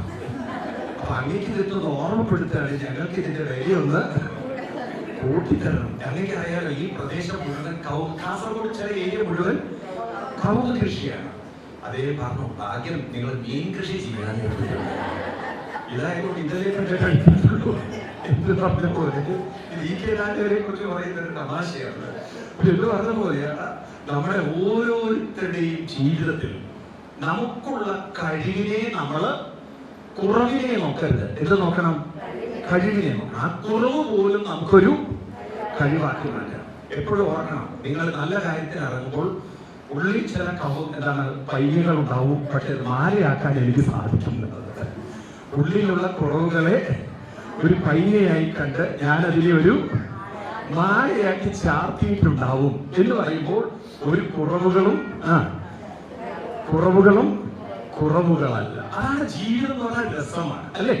നമ്മളാണത് തീരുമാനിക്കുന്നത്, ആണോ അല്ലയോ? ജീവിതത്തിന്റെ ഏറ്റവും വലിയ ശില്പി ആരാണ്? എനിക്ക് തോന്നുന്നുണ്ടോ ദൈവം വന്നിട്ട് നമ്മുടെ നേരേക്ക് ഒരിക്കലും ഇല്ല. കാരണം എന്താണെന്ന് വെച്ചാൽ ഇവർ കൃഷ്ണൻ ജീവിച്ചിരുന്നത് കാര്യമില്ല, രാമൻ ജീവിച്ചിരുന്നത് കാര്യമില്ല. കാരണം എന്റെ സ്വഭാവം, ഞാൻ നേരത്തെ രാഹുൽ ഗാന്ധി പറഞ്ഞതുപോലെ എന്റെ 5 തലമുറ നിങ്ങൾ എന്നെ പഠിപ്പിക്കുന്നത് അത് കൃഷ്ണന്റെ മുഖത്ത് നോക്കി പറഞ്ഞാൽ ആർക്ക് നേരെയാക്കാൻ പറ്റും? ദുര്യോധനൻ കൃഷ്ണന്റെ മുഖത്ത് നോക്കി പറഞ്ഞതാണ്. ജാനാമി ധർമ്മം ജാനാമി ധർമ്മം പ്രവൃത്തി എന്നൊക്കെ കൃഷ്ണന്റെ മുഖത്ത് നോക്കി പറഞ്ഞാണ്. കൃഷ്ണ എന്നെ നീ ധർമ്മം പഠിപ്പിക്കുന്ന, എനിക്ക് ധർമ്മം എന്താണ് അധർമ്മം എന്താണ് എനിക്കറിയാം. എനിക്ക് തോന്നിയത് ചെയ്യുമെന്ന് തീരുമാനിച്ച കൃഷ്ണൻ ചെയ്യാൻ പറ്റും. അതിനെ അനുഭവിച്ചത് മനസ്സിലായില്ലേ? ഈ ദുര്യോധനന്റെ സ്വഭാവമൊക്കെ നമ്മുടെ വീടുകളിൽ പണ്ടുള്ളവനാണോ ഇങ്ങനെ പോയത്? നിങ്ങൾ ആരും എന്നെ നല്ലത് പഠിപ്പിക്കില്ല, ഞാൻ നന്നായിപ്പോ ഞാൻ എന്റെ രീതി ജീവിച്ചോളാം അല്ലേ പറയില്ലേ? നിങ്ങൾ സ്വയം നന്നായാൽ മതി. പഴയ കാരണവന്മാരുടെ സ്വഭാവം അതായിരുന്നു. നിങ്ങൾ ആരും ഞങ്ങളെ നന്നാക്കാൻ പറ്റില്ല, നിങ്ങൾ സ്വയം. ഈ സമീപനാണ് ഈ കോലത്തിലാക്കി, ആണോ അല്ലയോ ഹിന്ദുക്കളെ? എന്നാൽ നോക്കൂ, ഇതിൽ നിന്നൊക്കെ വ്യത്യസ്തത ക്രിസ്ത്യൻ സമൂഹത്തിനുള്ളതിന് കാരണം, മുസ്ലിം സമുദായത്തിനുള്ളതിന് കാരണം, അവർ ഏത് കാര്യത്തിനും വേണ്ടാത്തതിനൊക്കെ മുന്നിട്ടിറങ്ങാൻ അവർ തയ്യാറാണ്. നിങ്ങൾ നോക്കൂ, അതാണ് അവരുടെ ആ ഒരു മതത്തിലുണ്ടായ ഇത്രയും ന്യൂനപക്ഷത്തിനുണ്ടായ ഇഷ്ടം, ആണോ? ഹിന്ദുക്കൾ അവരവരുടെ വീട്ടിൽ ഒതുങ്ങിയപ്പോൾ അവർ മുന്നിട്ടിറങ്ങി, അവർ പലതിനും ഇറങ്ങി തിരിച്ചു. ഇപ്പൊ നോക്കൂ, ഏത് ഗവൺമെന്റ് ആയാലും മുസ്ലിങ്ങളുടെ കാര്യത്തിൽ തൊടുകയില്ല. എന്നാൽ പാവം ഒരു തന്ത്രി അകത്താക്കി, ആണോ? യോഗക്ഷേമ സഭയ്ക്ക് വല്ലതും ചെയ്യാൻ പറ്റും? ഇനി പറഞ്ഞാൽ തന്നെ ആരെങ്കിലും കേൾക്കാൻ പോട്ടോ പറയൂ. എന്നാൽ മുസ്ലിം സമുദായത്തിൽ ആരെങ്കിലാണ് തൊട്ടതെങ്കിൽ ഇവിടെ എന്തായിരിക്കും അവസ്ഥ? അതെന്തുകൊണ്ടാണ്? അവരങ്ങനെ മുന്നിട്ടിറങ്ങി അവരുടെ ഒരു സമാജത്തിനെ അവർ ശക്തമാക്കി. നമ്മളങ്ങനെ ഉൾവലിഞ്ഞ് നിൽക്കുമ്പോൾ അവര് മുന്നോട്ട് വന്ന് ഒരു സമൂഹത്തെ മാറ്റിയെടുത്തു, ആണോ അല്ലയോ? എത്ര കരുത്തുള്ളതാക്കിയെടുത്തു. അവകാശങ്ങളൊക്കെ ഞാൻ ഇന്നലെ വിയാണത്തിലാണ് പേപ്പറിൽ ഒരു വാർത്ത വായിച്ചത്. അതായത് ഒരു മുസ്ലിം ഒരു ഇൻസ്റ്റിറ്റ്യൂഷനെ, അത് എന്താണ് ഇപ്പൊ സർക്കാർ, കേരള സർക്കാർ അതിനെ എയ്ഡഡ് സ്ഥാപനമാക്കി, ആണോ? 300 സ്റ്റാഫാണ് അതിന്. എത്ര ആലോചിച്ചു? 300 പേർക്ക് ഗവൺമെന്റ് സാലറി കിട്ടുന്ന വിധത്തിൽ. ഞാൻ ആലോചിച്ചു, ഇവിടെ SNDP സ്ഥാപനങ്ങൾ ഉണ്ടാവും, NSS ഉണ്ടാവും ഇഷ്ടംമാതിരി, യോഗക്ഷേമ സഭയ്ക്ക് വളരെ കുറവാണ്, വളരെ കുറവാണ്. ഇനി അങ്ങനെ ഒരു സ്ഥാപനം ഉണ്ടെങ്കിൽ, ഇപ്പം ഇവിടെ ഒരു മെഡിക്കൽ കോളേജ് ഉണ്ടായിരുന്നു, പക്ഷെ കൈവിട്ടു പോയി. എവിടെ? കുന്നുംകുളത്തിനടുത്ത്, അറിയില്ല നിങ്ങൾക്ക്? കാണിക്കയുടെ കൂടെ ചേർന്നിട്ടുള്ള ഒരു സ്ഥാപനം ഉണ്ടായിരുന്നു, പക്ഷെ അത് കൈവിട്ടു പോയി. അത് പിന്നീട് അത് ഡെവലപ്പ് ചെയ്യാൻ പറ്റിയില്ല. എന്നാലും ഇഷ്ടംമാതിരി ആയുർവേദ ഉണ്ടോ? ഇപ്പൊ വൈദ്യമഠത്തിന്റെ ആയാലും അങ്ങനെ കുറെ സ്ഥാപനങ്ങളുണ്ട്, ചെറിയ സ്ഥാപനങ്ങൾ, അത്ര വലിയ സ്ഥാപനങ്ങൾ. ഇതൊന്നും ഏറ്റെടുത്ത് ഇതിനും വൈറലാക്കാൻ സർക്കാർ തയ്യാറാവുമോ? അപ്പൊ അവിടെ തയ്യാറായത് എന്തുകൊണ്ടാണ്? ഒരു ചെറിയ മത്സ്യത്തെ പിടിച്ചു കഴിഞ്ഞാൽ ഒരു സമൂഹത്തിലെ മുഴുവൻ വോട്ട് അവർക്ക് കിട്ടും എന്നുള്ളതാണ്. അതൊരു മത്സ്യത്തെ പിടിക്കുന്ന പ്രക്രിയയാണ്, ആണോ? അത് ചെയ്തിരിക്കുന്നത്. എന്നാൽ ഹിന്ദു സമാജത്തിൽ അവർക്കറിയാം നമ്മൾ ചിതറിക്കിടക്കുകയാണ്. അതുകൊണ്ട് നമ്മുടെ കാര്യത്തിൽ അത്ര ഒരു ശ്രദ്ധയില്ല. ഇതിന് പരിഹാരം എന്താ ഉള്ളത്? കുറച്ചുപേര് മുന്നിട്ട് ഇറങ്ങിയാൽ പോരാ, എല്ലാവരും അവരവരാൽ കഴിയുന്ന കാര്യങ്ങൾക്ക് എന്ത് ചെയ്യണം? മുന്നിട്ട്. ഇതാണ് നമ്മുടെ ചേഷ്ട എന്ന് പറയുന്നത്. ചേഷ്ട എന്ന് പറഞ്ഞാൽ വോട്ടിയല്ല, നേതൃത്വമാവട്ടെ ചേഷ്ട. എന്റെ ചേഷ്ട എന്റെ നേതൃത്വമാവട്ടെ. എന്നാലാവുന്ന വിധത്തിൽ ഞാൻ പല കാര്യങ്ങൾക്കും മുന്നിട്ട് ഇറങ്ങുമെന്ന് തീരുമാനിക്കാനുള്ളൊരു കഴിവുണ്ടാണ്. അപ്പൊ 3 കാര്യങ്ങൾ പറഞ്ഞു. ഇനിയിപ്പോ എത്ര കാര്യമുണ്ട്? 3 കാര്യങ്ങൾ. അതേതാണ്? യുക്ത കർമ്മസു. എന്താണ്? കർമ്മസു, കർമ്മം, പ്രവൃത്തി. കർമ്മം എന്ന് പറഞ്ഞാൽ മരിച്ചു കഴിഞ്ഞാൽ ക്രിയയല്ല കർമ്മം. കർമ്മം എന്ന് പറഞ്ഞാൽ പ്രവൃത്തി. ഏത് കാര്യങ്ങൾ കൊണ്ടും മനുഷ്യനോളം കഴിവുള്ളവർ ഈ ഭൂമിയിൽ ഇന്ന് കാണുന്ന ആയുധങ്ങളൊക്കെ മനുഷ്യനെ ഉണ്ടാക്കിയത് അല്ലേ, എല്ലാ കാര്യങ്ങളും. അപ്പൊ ഇവിടെയാണ് നമ്മൾ ഒരു യുക്ത കർമ്മസു, യുക്തമായ പല രീതിയിൽ ഒന്നിച്ചു ചേർന്നുകൊണ്ടുള്ള ഒരു കർമ്മ പ്രക്രിയ നമുക്ക് രൂപപ്പെടുത്തണം. എനിക്ക് നിങ്ങളോടൊക്കെ പറയാനുള്ളത്, ഒരു പാരമ്പര്യത്തിന്റെ, ഒരു പൈതൃകത്തിന്റെ പാചകം പണ്ട് കേരളത്തിലുണ്ടായിരുന്നോ? ഉണ്ടായിരുന്നോ? പഴയ ധരണമൊക്കെ നമ്പൂതിരിമാരുടെ കയ്യിലായിരുന്നു. ആണോ? പഴയ കാലത്ത്. പിന്നെ എംബ്രാന്മാര് വന്നു, പിന്നെ അത് കഴിഞ്ഞിട്ട് അയ്യന്മാര് വന്നു, അങ്ങനെയല്ലേ വന്നു പോയത്? ആണോ അല്ലയോ? എന്നാൽ ഇപ്പൊ അതിന്റെ സ്ഥലത്ത് പകരം കുഴിമാന്തികളും എന്താ നോക്കൂ, ഹോട്ടലുകളും ഒക്കെ മാറിക്കഴിയും. ആണോ? അത് നമ്മളറിയാതെ ഒരു അറേബ്യൻ ഫുഡ്, ഒരു ചൈനീസ് ഫുഡ് നമ്മുടെ ഇവിടെ അടിച്ചേൽപ്പിക്കാൻ ഒരു ശ്രമം നടത്തുന്നത്. ഞാൻ ചൈനയിലും പോയിട്ടുണ്ട്, അറേബ്യൻ രാജ്യങ്ങളൊക്കെ പോയിട്ടുണ്ട്. അറേബ്യൻ രാജ്യം എന്ന് പറഞ്ഞാൽ ഗൾഫ് ഉൾപ്പെടുത്തിയിട്ടുണ്ട്, പക്ക അറേബ്യൻ രാജ്യങ്ങൾ തീർത്തും. അതായത് ഇപ്പൊ ഈജിപ്ത്, ലെബനൻ, അങ്ങനെയുള്ള സ്ഥലങ്ങൾ. ഇവിടെയൊക്കെ നമ്മുടെ ഫുഡൊന്നും ആർക്കും വേണ്ട, അവരവരുടെ ഫുഡിൽ തന്നെ ജീവിക്കണം. പിന്നെ അത്യാവശ്യം നമ്മളെപ്പോലുള്ള ആളുകൾ പോകുമ്പോൾ ഇന്ത്യൻ ഹോട്ടലുകളും അങ്ങനെയുള്ള നടത്ത സ്ഥലത്ത് നമുക്ക് വെജിറ്റേറിയൻ ഫുഡ് കിട്ടും. അല്ലാതെ ഒരു രക്ഷയില്ല. ബാക്കി എല്ലാം അവരുടെ ഫുഡാണ്. ചൈനയിൽ മൊത്തം അവരുടെ ഫുഡാണ്. എന്തോ ഭാഗ്യത്തിന് ബുദ്ധിസ്റ്റുകൾ ഉള്ളതുകൊണ്ട് കുറച്ച് വെജിറ്റേറിയൻ ഫുഡ് കിട്ടും. എന്നാലും ഈ ഇന്ത്യൻ ഫുഡുകൾ അവിടെ കിട്ടുന്നത് ഇന്ത്യൻ ആളുകൾ വെക്കുന്നതാണ്. എന്നാൽ ഇവിടെ നോക്കൂ നിങ്ങൾ, നമ്മുടെ ഫുഡിനേക്കാൾ അവരുടെ ഫുഡിലേക്ക് നമ്മുടെ കുട്ടികളെ ആകർഷിപ്പിക്കുന്ന വിധത്തിൽ ഇതിനെ മാറ്റിയെടുക്കാൻ ഒരു കൂട്ടം ആളുകൾ തയ്യാറായിട്ടുണ്ടെങ്കിൽ ഇതിനൊക്കെ ഒരു മാറ്റം വരുത്തേണ്ടതുണ്ടോ? ഞാൻ പറയുന്നത് ഇന്നത്തെ ഈ ഓൺലൈൻ സംവിധാനം യൂസ് ചെയ്യാൻ സാധിച്ചാൽ നല്ലതാണ്. ഇതിനെക്കുറിച്ചൊന്ന് ഗൗരവമായിട്ട് ചിന്തിക്കണം ശ്രീകുമാർജി. അതായത് ഒരു 10 പേര് ചേർന്ന് നമുക്ക് തന്നെ ഭക്ഷണം ഉണ്ടാക്കി അത് അയച്ചു കൊടുക്കാൻ സാധിക്കുന്ന സംവിധാനങ്ങൾ ഉണ്ടെങ്കിൽ അതൊരു ബിസിനസ്സുമാണ്. ആണോ? കുറെ കാര്യങ്ങൾ ആ പഴയ രുചിക്കൂട്ടിലേക്കൊക്കെ നമ്മുടെ സമൂഹത്തിനെ തിരിച്ചു കൊണ്ടുപോകാൻ സാധിക്കും. ഗ്രാമിൻസ് എന്ന് പറഞ്ഞിട്ട് തൊടുപുഴയിൽ ഒരു സ്ഥാപനം ഉണ്ടായിരുന്നു, കേട്ടിട്ടുണ്ടോ? അതിന് വിപ്രോയില് 100 കോടിക്ക് വിറ്റു. വിപ്രോ. എന്നിട്ട് അവരെന്ത് ചെയ്തു? വിറ്റ് കഴിഞ്ഞിട്ടും ആ വിപ്രോ എന്ന് പറഞ്ഞാൽ മുസ്ലിം കമ്പനിയാണ്. ആ വിറ്റ് കഴിഞ്ഞിട്ട് ആ ബ്രാഹ്മിൻസ് എന്നുള്ള പേര്, ആ ബ്രാൻഡ് അവർ നിലനിർത്തിയതാണ്. അപ്പൊ നോക്കൂ നിങ്ങൾ, ആ പേര് കൊണ്ടാണ് അവർക്ക് പ്രൊഡക്റ്റ് പോകുന്നത്. ആണോ? ആണോ അല്ലയോ?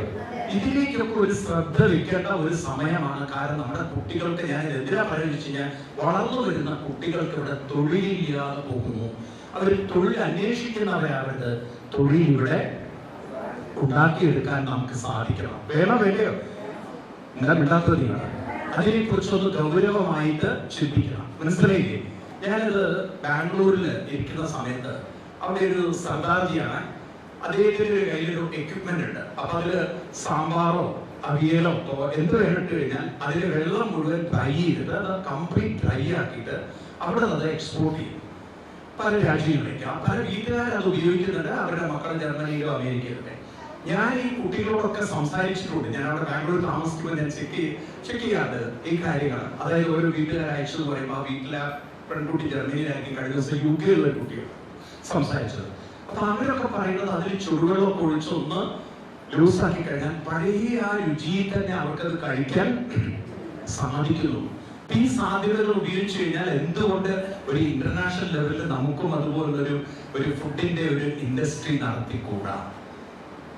പലർക്കും തലയിൽ കയറുന്നത് ഞാൻ പറയുന്നത്. അതോ എനിക്ക് ഇഡ്ഡലിയാണ് കഴിച്ചത്, സാമ്പാറൊക്കെ കഴിച്ചത്, ഇതൊക്കെ തലയിൽ കയറാത്ത ഇൻഡിവിജ്വലി ചിന്തിക്കുമ്പോൾ ഇതിനൊന്നും ഉത്തരവില്ല. ഉണ്ടോ? കാര്യം ഇമ്പോസിബിളാണ്. എന്നാൽ ഒന്നിച്ച് ചിലപ്പം തീരുമാനങ്ങൾ എടുക്കുമ്പോൾ പലർക്കും ആശയങ്ങളും ഒക്കെ വരുമ്പോൾ ഒന്നിച്ച് ചില കാര്യങ്ങൾ കണ്ടെത്താൻ സാധിക്കും. താല്പര്യമുണ്ടോ അതിന്? എത്ര പേർക്ക് താല്പര്യമുണ്ട് ഇങ്ങനെയുള്ള കാര്യങ്ങൾ ചിന്തിക്കുന്നതിനും ഒന്ന് ഇതിനൊക്കെ ഒരു വഴി കണ്ടെത്തണം. ഒരു സംരംഭകരാവണം, അതിന് നമ്മൾ മുന്നോട്ട് ഇറങ്ങണം. അല്ലാതെ ജോലി അന്വേഷിക്കുന്നവരാവരുത്. നാളെ ഇപ്പൊ ക്ഷേത്രങ്ങളിൽ പൂജ ചെയ്ത് അങ്ങനെ ജീവിക്കുന്ന ഒരു തലമുറയാവില്ല നമ്മുടെ തലമുറ എന്നുള്ളത് നല്ല ബോധ്യമുണ്ടോ നിങ്ങൾക്ക്? ഒക്കെ പറയൂ. ഒന്നാമത് ഇപ്പോഴത്തെ ഒരു ദേവസ്വത്തിന്റെ രീതികളും ഒക്കെ നോക്കുമ്പോൾ പലർക്കും അതിനോടൊന്നുള്ള താല്പര്യം പറയൂ കുറഞ്ഞു വരികയാണ്. കാരണം അവരുടെ ധാർഷ്ട്യവും അവരുടെ പെരുമാറ്റമൊക്കെ കാണുമ്പോൾ ആ വഴി ഓടാതെ ഊതിപ്പോകും. ആണോ? വീട്ടിൽ ദേവാലയം മതി, വേറെ കഴിയുമ്പം അവിടെയൊക്കെ പോകണമെന്നുള്ള ചിന്ത തമാശ പറഞ്ഞത്. ഇതൊരു സംസ്കാരം, ഒരു പാരമ്പര്യത്തിന്റെ രീതിയിൽ ഞാൻ എന്തിനാ എന്റെ ആലോചിച്ചു കൊടുക്കണം? ആണോ? അപ്പൊ അതുകൊണ്ട് ഒരു തലമുറയ്ക്ക് വേണ്ടി കർമ്മസു, യുക്ത കർമ്മസു, എന്ത് നമുക്ക് ചെയ്യാൻ സാധിക്കും, എന്ത് നമുക്ക് വികസിപ്പിച്ചെടുക്കാൻ സാധിക്കും, എന്ത് സാധ്യതകൾ രൂപപ്പെടുത്താൻ പറ്റും. മനസ്സിലായില്ലേ? അപ്പൊ കർമ്മസു എന്ന് പറഞ്ഞു കഴിഞ്ഞാൽ തൊഴിലധിഷ്ഠിതമായ കാര്യങ്ങൾ കൂട്ടായി ചെയ്യാൻ സാധിക്കുക. തൊഴിലധിഷ്ഠിതമായ കർമ്മങ്ങളെ നമ്മൾ വികസിപ്പിച്ചെടുക്കുക. എന്താണ് തൊഴിലധിഷ്ഠിതമായ? അല്ലെങ്കിൽ നിങ്ങൾ നോക്കൂ, നിങ്ങൾ എല്ലാ വർഷവും യോഗക്ഷേമ സഭയുടെ മീറ്റിംഗ് കൂടും. ഈ പ്രാവശ്യം ഭാഗവത ഗ്രാമത്തിൽ വേറൊരു ഗ്രാമത്തിൽ 2 ദിവസം അവിടെ ചെന്ന് പുട്ടു അടിച്ച് ഭക്ഷണം കഴിച്ചു. സാമ്പാർ കുഴപ്പമില്ല, ഈ തരത്തിൽ നമ്മൾ ഭക്ഷണം കഴിച്ച് നമ്മൾ പോയതുകൊണ്ട് വല്ല മാറ്റം ഉണ്ടാവുമോ? ഒരു മാറ്റം ഉണ്ടാവും. അവിടുത്തെ സാമ്പാർ കുറഞ്ഞു, അവിയൽ കുറഞ്ഞു എന്നല്ലാതെ വേറൊരു മാറ്റം ഉണ്ടാവില്ല. അല്ലേ? അങ്ങനെ ഒരു രീതിയിലല്ല നമ്മുടെ സമ്മേളനങ്ങൾ ഉണ്ടാകുന്നത്. നമ്മൾ അതൊരു സമ്മേളനങ്ങൾ എന്ന് പറയുന്നത് സമ്മേളിക്കുമ്പോൾ അതിൽ നിന്ന് മീളനം ചെയ്യുമ്പോൾ അതിൽ നിന്ന് ഒരു ഉൽപാദനം ഉണ്ടാവണം, അതിൽ നിന്നൊരു എന്തെങ്കിലും ഒന്ന് വികസിക്കണം, വേണ്ടേ? അതിൽ നിന്ന് എന്തെങ്കിലും പ്രൊഡക്റ്റ് വേണം, അതിൽ നിന്നൊരു എന്തെങ്കിലും സംഭാവന ഉണ്ടാവണം, വേണോ വേണ്ടേ? അത് നമ്മൾ ചിന്തിച്ചുകൊണ്ടായിരിക്കണം ഓരോ ക്യാമ്പുകൾ കഴിയുന്നതോറും എന്താണ് നമുക്ക് ചെയ്യാൻ സാധിക്കുക എന്നതിനെ കുറിച്ച് ഒരു വലിയ ചിന്തയുണ്ടാവട്ടെ. യുക്ത കർമ്മസു. യുക്ത കർമ്മസു എന്ന് പറഞ്ഞാൽ യഥാർത്ഥം കൂട്ടായ ചിന്തയിലൂടെ ഉൽപാദനപരമായ കർമ്മങ്ങൾ ചെയ്യുക. കൂട്ടായ ചിന്തയിലൂടെ ഉൽപാദനപരമായ കർമ്മങ്ങൾ ചെയ്യാം. അതായിരിക്കട്ടെ നമ്മുടെ വ്യാഖ്യാനം. അപ്പൊ അങ്ങനെ ഉൽപാദനപരമായ കർമ്മങ്ങൾ ഞാൻ നോക്കുമ്പോഴല്ലോ ഈ കേരളത്തിൽ ഒരുപാട് സാധ്യതകളാണ്. ഇത് സാധ്യതകളുടെ നാടാണ്. പക്ഷെ ഇന്ന് നമ്മുടെ ഒരു കൂട്ടായ്മ ഇല്ലാത്തതുകൊണ്ട് നിങ്ങൾ നോക്കൂ, ചന്ദനത്തിരി ഉണ്ടാക്കുന്നത് മുസ്ലിം കമ്മ്യൂണിറ്റിയാണ്, ബാംഗ്ലൂരിലാണ് വരുന്നത്. തിരികൾ, ഞാൻ കഴിഞ്ഞ ദിവസം ഒരു മിഷ്യൻ കണ്ടു. ആ മിഷ്യൻ തിരി ഉണ്ടാക്കുന്ന ഒരു മിഷ്യൻ. നിങ്ങൾ ആരെങ്കിലും കണ്ടുകൊണ്ട് വീഡിയോ വളരെ പ്രചരിക്കുന്ന ഒരു വീഡിയോ ഉണ്ട്. ഒരു തിരി ഉണ്ടാക്കി തരുന്ന മിഷ്യൻ. അപ്പൊ നോർത്തിൽ എവിടെയാണ് ഇപ്പൊ തിരികൾ ഉണ്ടാക്കി തരിക. ഈ തരത്തിൽ എന്തെല്ലാം ഇൻഡസ്ട്രികളാണ് ഓരോന്നായിട്ട് പുതിയതായിട്ട് രൂപപ്പെടുന്നത്. എന്നാൽ നമുക്കത് ഇല്ലാത്തതിന്റെ കാരണം എന്താണ്? അതിനു വേണ്ടി ഒരു കൂട്ടായ ശ്രമം നമ്മുടെ ആരുടെയും ഭാഗത്ത് നിന്ന് ഉണ്ടാകുന്നില്ല. നിൽക്കട്ടെ. ഇനി ഇതിപ്പോ തന്നെ പറഞ്ഞ 4-മത്. 5-മതാണ് യുക്ത സ്വപ്നം. സ്വപ്നങ്ങൾ എന്ന് പറഞ്ഞാൽ നമ്മൾ രാത്രിയിൽ സ്വപ്നം കാണുന്നതല്ല, കൂട്ടായ സ്വപ്നങ്ങൾ. അതായത് നല്ല കാര്യങ്ങൾ എന്തെല്ലാം ചെയ്യുമെന്ന് കൂട്ടായിരുന്ന് ചിന്തിക്കുന്നതിനെ പേരാണ് യുക്ത സ്വപ്നം. ഇപ്പൊ നിങ്ങൾ സ്വപ്നം ചെയ്യണം. ഒരു 2 ദിവസത്തെ ക്യാമ്പ് കൊണ്ട് നിങ്ങൾ പലതും സ്വപ്നങ്ങൾ ഉണ്ടാക്കുക. സ്വപ്നം എന്ന് പറഞ്ഞാൽ 2 രീതിയിലുള്ള സ്വപ്നങ്ങളുണ്ട്. ഒന്ന് യാഥാർത്ഥ്യമാക്കുന്ന സ്വപ്നങ്ങളും മറ്റത് വെറുതെ പകൽക്കിനാവും, ഒരാവശ്യമില്ലാത്ത ആർക്കും ഉപകാരമില്ലാത്ത സ്വപ്നങ്ങൾ, അല്ലേ? അപ്പൊ സ്വപ്നങ്ങൾ ഉണ്ടാക്കണം. എങ്ങനെയുള്ള സ്വപ്നങ്ങൾ? നമുക്ക് യാഥാർത്ഥ്യമാക്കാൻ സാധിക്കുന്ന സ്വപ്നങ്ങൾ. അപ്പൊ അതിന്റെ പേരാണ് ചർച്ചകൾ എന്ന് പറയുന്നത്. എന്താണ്? ഓരോരുത്തരും അവരവർക്ക് സാധിക്കുന്ന സാധ്യത എന്താണെന്ന് ഇരുന്ന് എന്ത് ചെയ്യണം? ഇരുന്ന് ചർച്ച ചെയ്യണം. അപ്പോഴാണ് പല കാര്യങ്ങളും നമുക്ക് നേടിയെടുക്കാനും ഉണ്ടാക്കിയെടുക്കാനും സാധിക്കുന്നത്. ആണോ അല്ലേ? ഞാൻ പറയുന്നത് ശരിയാണോ? അപ്പൊ കൂട്ടായ ചർച്ചകളെയാണ് എന്തായി കാണേണ്ടത്? സ്വപ്നങ്ങളായി കാണുന്നത്. ഏറ്റവും അവസാനത്തെയാണ് യുക്ത അവബോധം. അവബോധം എന്നാൽ അവനവന്റെ മനസ്സ് എപ്പോഴും നമ്മൾ കർമ്മനിരതരായിട്ട് ഇരിക്കുമ്പോൾ അതിനെ ഇടയ്ക്ക് കൂർമ്മ അങ്കാരീവ എന്ത് ചെയ്യണം? പിന്തിരിച്ചു കൊണ്ടുവരണം. എൻ്റെ ഉള്ളിലാണ് ആത്മശാന്തി, എൻ്റെ ഉള്ളിലാണ് ആത്മവൈഭവം, എൻ്റെ ഉള്ളിലാണ് ഈശ്വരാനുഗ്രഹം, ഈശ്വര സാന്നിധ്യം എന്ന ബോധ്യത്തോടുകൂടി ജപസാധനകളിലൂടെ അവബോധമുള്ളവരാണ്. അവബോധം എന്ന് പറഞ്ഞാൽ ആന്തരികമായി ആത്മശാന്തിയും സ്വസ്ഥതയും അനുഭവിക്കുക. അപ്പൊ നമ്മുടെ ഉള്ളിൽ എല്ലാത്തിൽ നിന്നും കുറച്ചു നേരം മാറി ഒരു ആത്മശക്തി, ആത്മസുഖം, ആത്മതൃപ്തി, ആത്മശാന്തി അനുഭവിക്കാൻ സാധിച്ചാൽ പല കുറവുകളും ന്യൂനതകളും പുറത്തുണ്ടെങ്കിലും അതൊന്നും നമ്മളെ കാലഘട്ടത്തിലെ വെറും ബഹിർമുഖന്മാരായി തീർന്നാൽ അത് അസ്വസ്ഥതയുടെ ജീവിതമാണ്. ലളിതാ സഹസ്രനാമത്തിൽ പറയും, ബഹിർമുഖമാകുന്നതോടൊപ്പം തന്നെ അന്തർമുഖ സമാരാധ്യ ബഹിർമുഖ സുഹൃത്തുള്ള. അപ്പൊ അന്തർമുഖ സമാരാധ്യരായിക്കൊണ്ട് വേണം ഏത് ബഹിർമുഖ രണ്ടും വേണം. വെറും ബഹിർമുഖരായി ജീവിച്ചാൽ അത് അധപ്പതനമാണ്, അസ്വസ്ഥതയാണ്, അതെന്നും വിഷമങ്ങളാണ്. എന്നാൽ കുറച്ചു നേരമെങ്കിലും അന്തർമുഖരായി നാമജപത്തിൽ മുഴുകി, സാധനയിൽ മുഴുകി, അനുഷ്ഠാനത്തിൽ മുഴുകി, അവനവന്റെ കർമ്മ നിരതരായിട്ടിരുന്ന്, അതിനാണ് സന്ധ്യാവന്ദനാദികളൊക്കെ പറഞ്ഞിട്ടുള്ളത്. ആണോ? ഇത്തരം കാര്യങ്ങളൊക്കെ ചെയ്തുകൊണ്ട് നമ്മൾ മുന്നോട്ട് പോയാൽ ദുഃഖത്തെ നേരിടാൻ പറ്റുന്ന, മറികടക്കാൻ പറ്റുന്ന ഒരു സമൂഹത്തെ, സമാജത്തെ നമുക്ക് വാർത്തെടുക്കാൻ സാധിക്കും. എന്തൊരു മനോഹരമായ ഒരു ദീർഘവീക്ഷണത്തോടുകൂടിയിട്ടാണ് പൂർവികന്മാരിൽ എഴുതി വെച്ചിട്ടുള്ളത് നോക്കൂ. അതുകൊണ്ട് ഇവിടെ ഈ ഒരു ക്യാമ്പിൽ ഇരിക്കുന്ന നിങ്ങളോടൊക്കെ എനിക്ക് പറയാനുള്ളത്, നിങ്ങൾ ഈ ക്യാമ്പിൽ ഇരുന്ന് ഈ ഒരു 6 കാര്യങ്ങളെ കുറിച്ച് ഒരു ബോധം ഉള്ളിൽ ഉറപ്പിച്ചുകൊണ്ട് വേണം ഇവിടെ നിന്നും യാത്ര ചെയ്യാൻ. ഏതൊക്കെയാണ് 6 കാര്യങ്ങൾ? യുക്ത ആഹാര, യുക്ത വിഹാര, യുക്ത ചേഷ്ടസ്യ, യുക്ത കർമ്മ, യുക്ത സ്വപ്ന, യുക്ത അവബോധ. ഈ 6 കാര്യങ്ങളിലൂടെ ഒരു നല്ല വ്യക്തിത്വത്തെ രൂപപ്പെടുത്താൻ, ഒരു കുടുംബത്തെ രൂപപ്പെടുത്താൻ, സമാജത്തെ രൂപപ്പെടുത്താൻ നമുക്ക് സാധിക്കുകയാണെങ്കിൽ നാളത്തെ തലമുറകൾ പറയും, ഞങ്ങൾ ഭാഗ്യവാന്മാരാണ്. കാരണം ഞങ്ങളുടെ ജീവിതത്തെ ആവിഷ്കരിക്കാൻ പറ്റുന്ന, ഞങ്ങളുടെ ജീവിതം എന്താണെന്ന് ഞങ്ങൾക്ക് സാക്ഷാത്കരിക്കാൻ പറ്റുന്ന, ഞങ്ങളുടെ ജീവിതത്തിൽ എന്താണ് നേടേണ്ടതെന്ന് മനസ്സിലാക്കാൻ സാധിക്കുന്ന ഒരു സമൂഹത്തിൽ വന്ന് ജനിക്കാൻ ഞങ്ങൾക്ക് സാധിച്ചു എന്നൊരു കൃതാർത്ഥത അടുത്ത തലമുറയ്ക്ക് ഉണ്ടാവണം. വേണമെങ്കിൽ ആ ഒരു വ്യക്തത കൊടുക്കാൻ സാധിക്കുന്ന ഒരു സമൂഹമായി നമ്മൾ മാറട്ടെ. നമ്മുടെ ഓരോ കുട്ടിക്കും മനസ്സിലാവണം, എന്റെ ജീവിതത്തിലെ റോൾ ഇതാണ്. ഏതൊക്കെയാണ്? എനിക്ക് ശരീരത്തിന് പ്രതിരോധം ഉണ്ടാവണം, നല്ല കൂട്ടുകെട്ട് ഉണ്ടാവണം, നല്ലൊരു നേതൃത്വം കൊടുക്കണം, ഒരു കൂട്ടായ ഉത്പാദനപരമായ കർമ്മങ്ങൾക്ക് ഞാൻ മുന്നോട്ടിറങ്ങണം. അതുപോലെ തന്നെ എന്താണ് സ്വപ്നം, നല്ലത് സ്വപ്നം കാണാൻ പറ്റുന്ന രീതിയിലുള്ള സമ്മേളനങ്ങൾ വേണം, അതിലൊക്കെ കൂടിച്ചേരണം. അവസാനം കുറച്ചു നേരം എല്ലാറ്റിൽ നിന്നും മാറി ജപത്തിലൂടെ എന്നിൽ തന്നെ ആഴ്ന്നിറങ്ങി എന്നിലെ ആ ദൈവീകമായ അനുഭൂതിയെ ഞാൻ ആസ്വദിക്കണം. വേറെ എന്ത് മനോഹരമാണ് എഴുതി വെച്ചിരിക്കുന്നത് നമുക്ക്. നിങ്ങൾ ഇതൊന്നും എന്റേതല്ല, ഇതൊക്കെ ഗീതയിൽ 5000 വർഷം മുമ്പ് കൃഷ്ണൻ എഴുതി വെച്ച കാര്യങ്ങളാണ്. പക്ഷെ ആരും നമുക്ക് വേണ്ട വിധത്തിൽ ഇതൊന്നും പറഞ്ഞു തന്നിട്ടില്ല. ഇതൊക്കെ നമ്മുടെ ചെറുപ്പത്തെ മനസ്സിലാക്കിയിരുന്നെങ്കിൽ ജീവിതത്തിൽ നമ്മുടെ റോൾ എന്താണെന്ന് നമുക്ക് മനസ്സിലാകുമായിരുന്നു. ഇപ്പൊ നമ്മൾ സത്യം പറഞ്ഞാൽ ഇത്തരം സമ്മേളനങ്ങളുടെ ആവശ്യം എന്താണ്ടാവുന്നത്? ഈ പ്രായത്തിൽ വലിയ ബോധമൊന്നുമില്ല, ഇല്ലേ? ശരിയല്ല, ഈ പ്രായമായിട്ടും വലിയ ബോധമൊന്നുമില്ല. അതുകൊണ്ടാണ് നമുക്ക് ഇത്തരം സമ്മേളനങ്ങൾ ആവശ്യപ്പെടുന്നത്. ആണോ ഇല്ലയോ?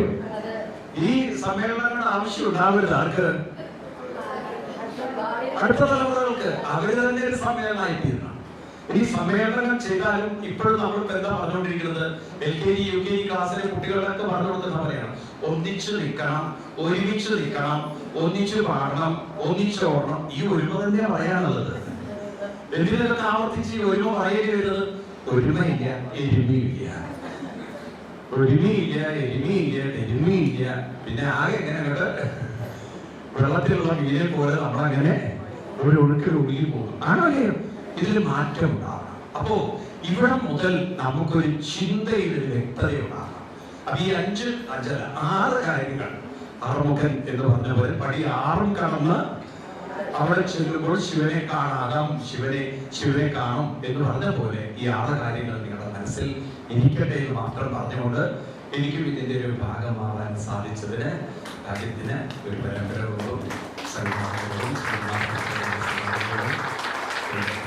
മായ നന്ദിയും എല്ലാവിധ ആശംസകളും അറിയിക്കുന്നു. കൂടുതൽ പ്രചോദിക്കട്ടെ, പ്രചോദനമാവട്ടെ, ശക്തിയാവട്ടെ, ചൈതന്യമാവട്ടെ. ആദിശങ്കരാചാര്യ സ്വാമികളുടെ ആദിശങ്കരാചാര്യ സ്വാമികൾ പറയും, അദ്ദേഹം നമുക്കൊക്കെ തന്നിരിക്കുന്ന വലിയൊരു പ്രചോദനാത്മകമായ ഒരു മന്ത്രം ഇതാണ്: ജീവിതത്തിലെ 2 തലങ്ങളാണ്. ഒന്ന് ആത്മനോ മോക്ഷാർത്ഥം, ജഗത് ഹിതാർത്ഥം. എന്താണ്?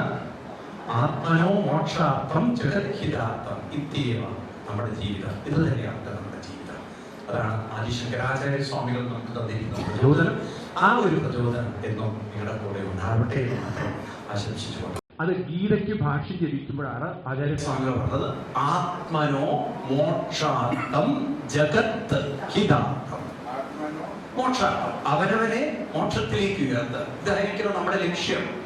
ജഗത്തിന് ഹിതം ചെയ്യുക. അവിടെ ആ മോക്ഷത്തിലേക്ക് എത്തുന്നതോടൊപ്പം തന്നെ ജഗത്ത് ഹിതം ഹിതം ഹിതം ഹിതം ചെയ്യുക.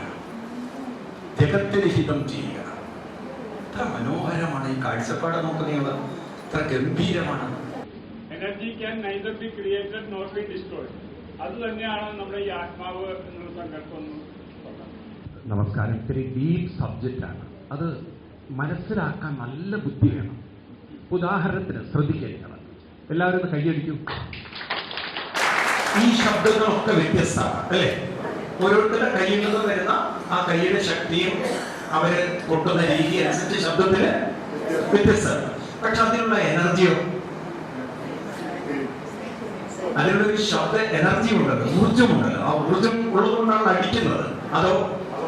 അതുകൊണ്ടാണ് ഈ സത്യം പോലെ ഇപ്പൊ നമ്മളൊക്കെ സംസാരിക്കുന്ന ശബ്ദങ്ങളൊക്കെ വ്യത്യസ്തമാണ്. പക്ഷെ ഉള്ളിൽ ഒരു ബോധം എല്ലാവരിലും ഒരുപോലെയുണ്ട്. ആ ഒരു ബോധം അനശ്വരമാണ്. എന്ന് പറയുമ്പോൾ ഇതെങ്ങനെ നമുക്ക് മനസ്സിലാക്കിയെടുക്കാൻ പറ്റും? ഇത് മനസ്സിലാക്കിയെടുക്കാൻ ബുദ്ധിമുട്ടെന്ന് വെച്ചാൽ ഫിസിക്കൽ തലത്തിൽ നോക്കുമ്പോൾ ബുദ്ധിമുട്ടാണ്. കാരണം ഫിസിക്കൽ തലത്തിൽ നമുക്ക് ഒരു ചേഞ്ച് സംഭവിക്കുന്നത്, മാറ്റം സംഭവിക്കുന്നത്. പക്ഷെ നിങ്ങൾ ഈ തലത്തിൽ ചിന്തിക്കുക. ഞാൻ ശ്വസിക്കുന്നു. ഈ ശ്വാസം എന്ന് പറയുന്ന ഓക്സിജൻ ആവട്ടെ, ഹൈഡ്രജൻ കാർബൺ ഡൈ ഓക്സൈഡ് ആവട്ടെ, പക്ഷെ ആ ഒരു ഊർജ ശക്തി ഇവിടെ ഇരുന്നുണ്ടോ? ഉണ്ടോ? ഇതുപോലെ എന്റെ ശരീരത്തിൽ ദഹനം നടക്കും. അതിന് അഗ്നി വേണം. ആ അഗ്നി എന്ന ചൂട് ഇവിടെ എന്നുണ്ടോ? എന്റെ ശരീരം നശിച്ചാൽ അത് ഉണ്ടാവുമോ? ചൂട് ഇവിടെ തന്നെ ഉണ്ടാകുമോ? ഇല്ല. എന്റെ ശരീരം നശിച്ചു പോയാലും ആ ചൂട് ഇവിടെ ഉണ്ടാവില്ലേ? ഉണ്ടാവും. ഉണ്ടാകാതിരിക്കാൻ വയ്യല്ലോ. ഇതുപോലെ നമ്മൾ ഇങ്ങനെ പലതും പലതും പലതും ഇങ്ങനെ ചിന്തിക്കുക. ഈ ശരീരം മാറുന്നു, മരിക്കുന്നു, അത് മണ്ണിലേക്ക് ചേരും. മണ്ണിലേക്ക് ചേർന്ന് പോയാലും അവിടെ നിൽക്കുന്നതിന് വളമായി വലതും വലിച്ചെടുക്കുന്നു. ഉണ്ടോ? ഉണ്ടോ ഇല്ലയോ? അപ്പൊ ഒരു കാര്യം, ശരീരത്തിന് മാറ്റമേ ഉള്ളൂ. ഈ ശരീരത്തെ മാറ്റിക്കുന്ന ഒരു ശക്തി അനശ്വരമാണ്. അങ്ങനെ യുക്തി കൊണ്ട് നമ്മളത് ഉറപ്പിച്ചു വെക്കണം. അപ്പോഴേ നമുക്ക് ബോധത്തെ കുറിച്ചും ആത്മാവിനെ കുറിച്ചും മനസ്സിലാവണം. അല്ലെങ്കിൽ ഈ സബ്ജക്റ്റ് പിടികിട്ടില്ലേ? നിങ്ങൾക്ക് ഒരു സ്ഥൂല തലത്തിൽ പിടികിട്ടില്ലേ? മനസ്സിലാവുണ്ടോ? ഒന്നുകൂടി പറയാം. അതായത് ഇപ്പൊ ഒരാൾ മരിച്ചു, ആ ശരീരം നമ്മൾ കുഴിച്ചിട്ടുപയോഗിക്കുക. അത് ആ ശരീരം മണ്ണിലേക്ക് ചേർന്ന് ചേർന്ന് ചേർന്ന് ചേർന്ന് അവിടെ അടുത്തുള്ള മരങ്ങളൊക്കെ അതിനെ വളമാക്കി വലിച്ചെടുക്കുമ്പോൾ എല്ലുകൂടിയൊക്കെ ഇട്ടുന്നതല്ലോ പറമ്പിലൊക്കെ ആളുകൾ ഉണ്ടോ? അത് കുറെ കഴിഞ്ഞ് പൊടിഞ്ഞ് പൊടിഞ്ഞ് പൊടിഞ്ഞ് പൊടിഞ്ഞ് വളമായി തീരും. ആണോ അല്ലയോ? അപ്പൊ അതിനെ വളമാക്കി എടുക്കുന്ന ഒരു ശക്തി ഉണ്ടല്ലോ. ഉണ്ടോ? ഇപ്പൊ നമ്മൾ കഴിച്ചതൊക്കെ ദഹിപ്പിച്ച് നമ്മുടെ ശരീരത്തിന് ശക്തിയാക്കുന്ന ഒരു ശക്തി. ഈ ശക്തി എന്നുണ്ടോ? അത്രയും മനസ്സിലാക്കിയാൽ നമുക്ക് മനസ്സിലാവും ശക്തി ഉണ്ടാക്കാനും ശക്തി നശിപ്പിക്കാനും സാധ്യത. പിന്നെ സൂക്ഷ്മമായിട്ട് നമ്മൾ ഇരുന്ന് വിശകലനം ചെയ്യാം.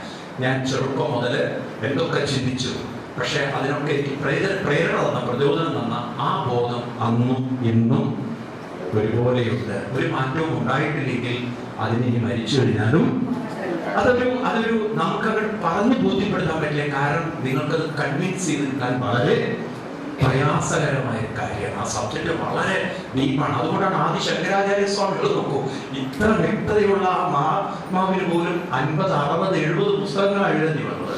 200ഓളം എല്ലാം കൂടി ചേർത്ത് 200 പുസ്തകം എഴുതേണ്ടി വന്നു ഇല്ലേ? ഒരു സത്യം മനസ്സിലാക്കി തരാൻ എത്ര പുസ്തകം എഴുതണം? അപ്പൊ ഇത് മനസ്സിലാക്കാൻ വളരെ എളുപ്പമല്ലാത്തത് കൊണ്ടാണ് ധാരാളം ആത്മബോധം എന്നുള്ള ഒരു പുസ്തകം പോലെ. പിന്നെ ഇതിനെ വിവേക ചൂടാമണി സർവവേദാന്ത സാരത്തിന്റെ വേറത്തിന് എഴുതി വെച്ചു. ഇത്രയും പുസ്തകത്തിന് എഴുതി വെച്ചത്. അപ്പൊ ഈ സബ്ജക്റ്റ് പറഞ്ഞ് മനസ്സിലാക്കാൻ അത്ര എളുപ്പമല്ല.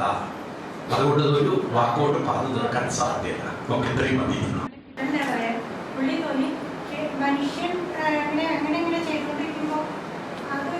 മടുത്തു വരുമോ? അങ്ങനെയാണോ? എന്താണ് ഉദ്ദേശിക്കുന്ന ഒരു പോയിന്റ്? ഒരു യന്ത്രമാവോ യാന്ത്രികമായി പോവോ കർമ്മമാണ്. അതായത് ഫലേച്ഛയില്ലാതെ നമ്മൾ എന്തെങ്കിലും ചെയ്യുമ്പോൾ അതൊരു ആത്മാർത്ഥത ഇല്ലാത്തൊരു, നമ്മൾ പറയില്ലേ ചടങ്ങ് പോലെ ചെയ്യും, വഴിപാട് ഒരു വഴിപാട് പോലെ ചെയ്യുന്നത് പറയാറില്ലേ? അല്ലെ, അതല്ലേ ഉദ്ദേശിച്ചത്? അങ്ങനെ ഒരു വഴിപാട് അർത്ഥം അതല്ല, അത് വളരെ സൂക്ഷ്മമാണ് ഈ പറയുന്നതൊക്കെ. ഫലേച്ഛ ഇല്ലാതെ നല്ല ഫലം വേണം, ഫലപ്രതീക്ഷ വേണം. പക്ഷെ അതിന്റെ ചിന്തയിൽ നിന്നുകൊണ്ടാവരുത് കർമ്മം ചെയ്യുന്നത്. എപ്പോഴും നമുക്ക് ഈ പ്രസന്റും ഫ്യൂച്ചറും ബോധം വേണം. പ്രസന്റിലെ ആക്ഷൻ ആണ് ഫ്യൂച്ചറിൽ റിസൾട്ട് ആവുന്നത്. ആണോ? ഞാൻ നേരത്തെ പറഞ്ഞല്ലോ, ഇപ്പൊ എനിക്ക് സന്തോഷം ഇല്ലെങ്കിൽ ഭാവിയിൽ എനിക്ക് എവിടെ സന്തോഷം ഉണ്ടാവുമ്പോൾ ആണോ?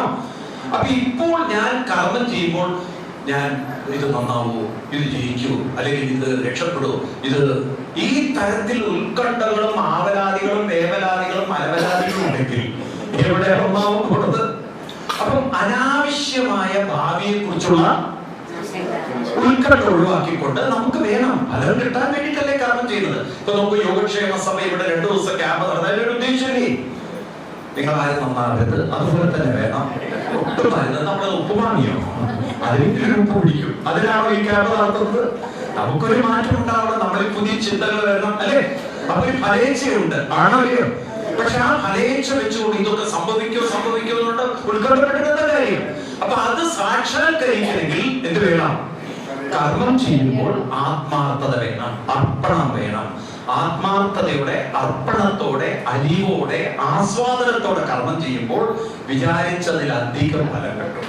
ഇതാണ് വിചാരിച്ചത്. അതായത് ഒരു ജോക്ക് പറയാം. ഒരു കുട്ടി കമ്മ്യൂണിസ്റ്റ് പാർട്ടിയുടെ നേതാവ് M.A. ബേബിയാണ്. ആരാണ്? ഇപ്പോഴത്തെ അല്ലേ? അപ്പൊ അദ്ദേഹത്തിന്റെ അടുത്തൊരു ഓട്ടോഗ്രാഫ് എഴുതി ചോദിച്ചു. അപ്പൊ M.A. ബേബി അതിന് എഴുതിയത് അമേരിക്കൻ എന്താണ് അവരുടെ ഭാഷ ഇവിടെ കിട്ടില്ല, അമേരിക്കൻ സാമ്രാജ്യ ശക്തി തൊലയട്ടെ, ഭൂഷകളുടെയും അതുപോലെ തന്നെ എന്താണ് അങ്ങനെയൊക്കെയുള്ള സ്ഥാപനങ്ങളുണ്ടല്ലോ, ഇതൊക്കെ തൊലഞ്ഞു പോകട്ടെ എന്നൊക്കെ പറഞ്ഞുള്ള ഒരു നോട്ട് എഴുതിയത്.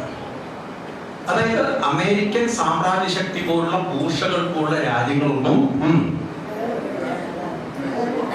നന്നാവാണ്. കഴിഞ്ഞ ദിവസം അദ്ദേഹത്തിന്റെ സ്റ്റേറ്റ്മെന്റ് കണ്ടു നിങ്ങൾ? അമേരിക്കൻ IT കമ്പനി ഞങ്ങൾ വേണമെങ്കിൽ കൂട്ടിവിടുന്ന് പറഞ്ഞേക്കാം. കണ്ടു ആരെങ്കിലും? കഴിഞ്ഞ ദിവസം. അപ്പൊ ഇത് ഓർത്തോടെ ഞാൻ പറയുന്നത്. ഈ കുട്ടി ഒരിക്കൽ നരേന്ദ്രമോദിയെ കണ്ടപ്പോ നരേന്ദ്രമോദി എഴുതുന്ന ഓട്ടോഗ്രാഫ് വായിച്ചു. അപ്പൊ Narendra Modi അതിനെഴുതിയത് when you are in action never look into the clock എന്നാണ്, never look into the watch. എന്താ പറഞ്ഞത്? when you are in action never look into the clock or watch എന്ന് പറഞ്ഞാൽ എന്താണ്? സമയം നോക്കി ചെയ്യരുത് പറഞ്ഞാൽ എന്താണ്? സമയം മറന്ന് ജീവിക്കാൻ തയ്യാറാണ്. എന്താണ്? സമയം മറന്ന് ജീവിക്കാൻ. ഇപ്പൊ നിങ്ങൾ അടുക്കളയിൽ കുറെ ഗസ്റ്റുകൾ വന്ന ദിവസം അടുക്കളയിൽ ജോലി ചെയ്യുമ്പോ എങ്ങനെ ജോലി ചെയ്യാം? ഇടയ്ക്കിടയ്ക്ക് വാച്ചിൽ നോക്കിയിട്ടാണോ സമയം ജോലി ചെയ്യാൻ? സമയം മറന്ന് ജോലി ചെയ്യും. ആ ചെയ്യുന്ന വർക്ക് അത്രയും ആത്മാർത്ഥം ആണോ അല്ലയോ? ഇതുപോലെ ചില കാര്യങ്ങളിൽ നമ്മളങ്ങോട്ട് മുഴുകി ആ കർമ്മം ചെയ്യുമ്പോൾ അതിൽ നിന്ന് കിട്ടുന്ന പ്രതിഫലവും വളരെ ഉയർന്നു. കർമ്മം എത്ര ശ്രേഷ്ഠമാണോ അത്രയും ശ്രേഷ്ഠമായിരിക്കും അതിൽ നിന്ന് കിട്ടുന്ന ഫലം. ആണോ? അപ്പൊ കർമ്മ ഫലത്തെ കുറിച്ചുള്ള ഉത്കണ്ഠയല്ല, കർമ്മത്തിലുള്ള ആത്മാർത്ഥത മതി എന്നാണ് ആ ശ്ലോകത്തിൽ നിന്ന്. ഒരു നല്ലൊരു സംരംഭം യോഗക്ഷേമ സഭയുടെ ഭാഗത്ത് നിന്ന് ഉണ്ടാവണം. വരുന്ന തലമുറയ്ക്ക് പോലും ജീവിക്കാനുള്ള സാധ്യതകൾ ഇവിടെ കണ്ടെത്താൻ അവർക്ക് നമുക്കൊരു പ്രചോദനം കൊടുക്കാനും മാർഗവും ഉണ്ടാവണം എന്നോർപ്പിച്ചുകൊണ്ട് ഞാൻ നിർത്തുന്നു. ഹരി ഓം പ്രണാമം.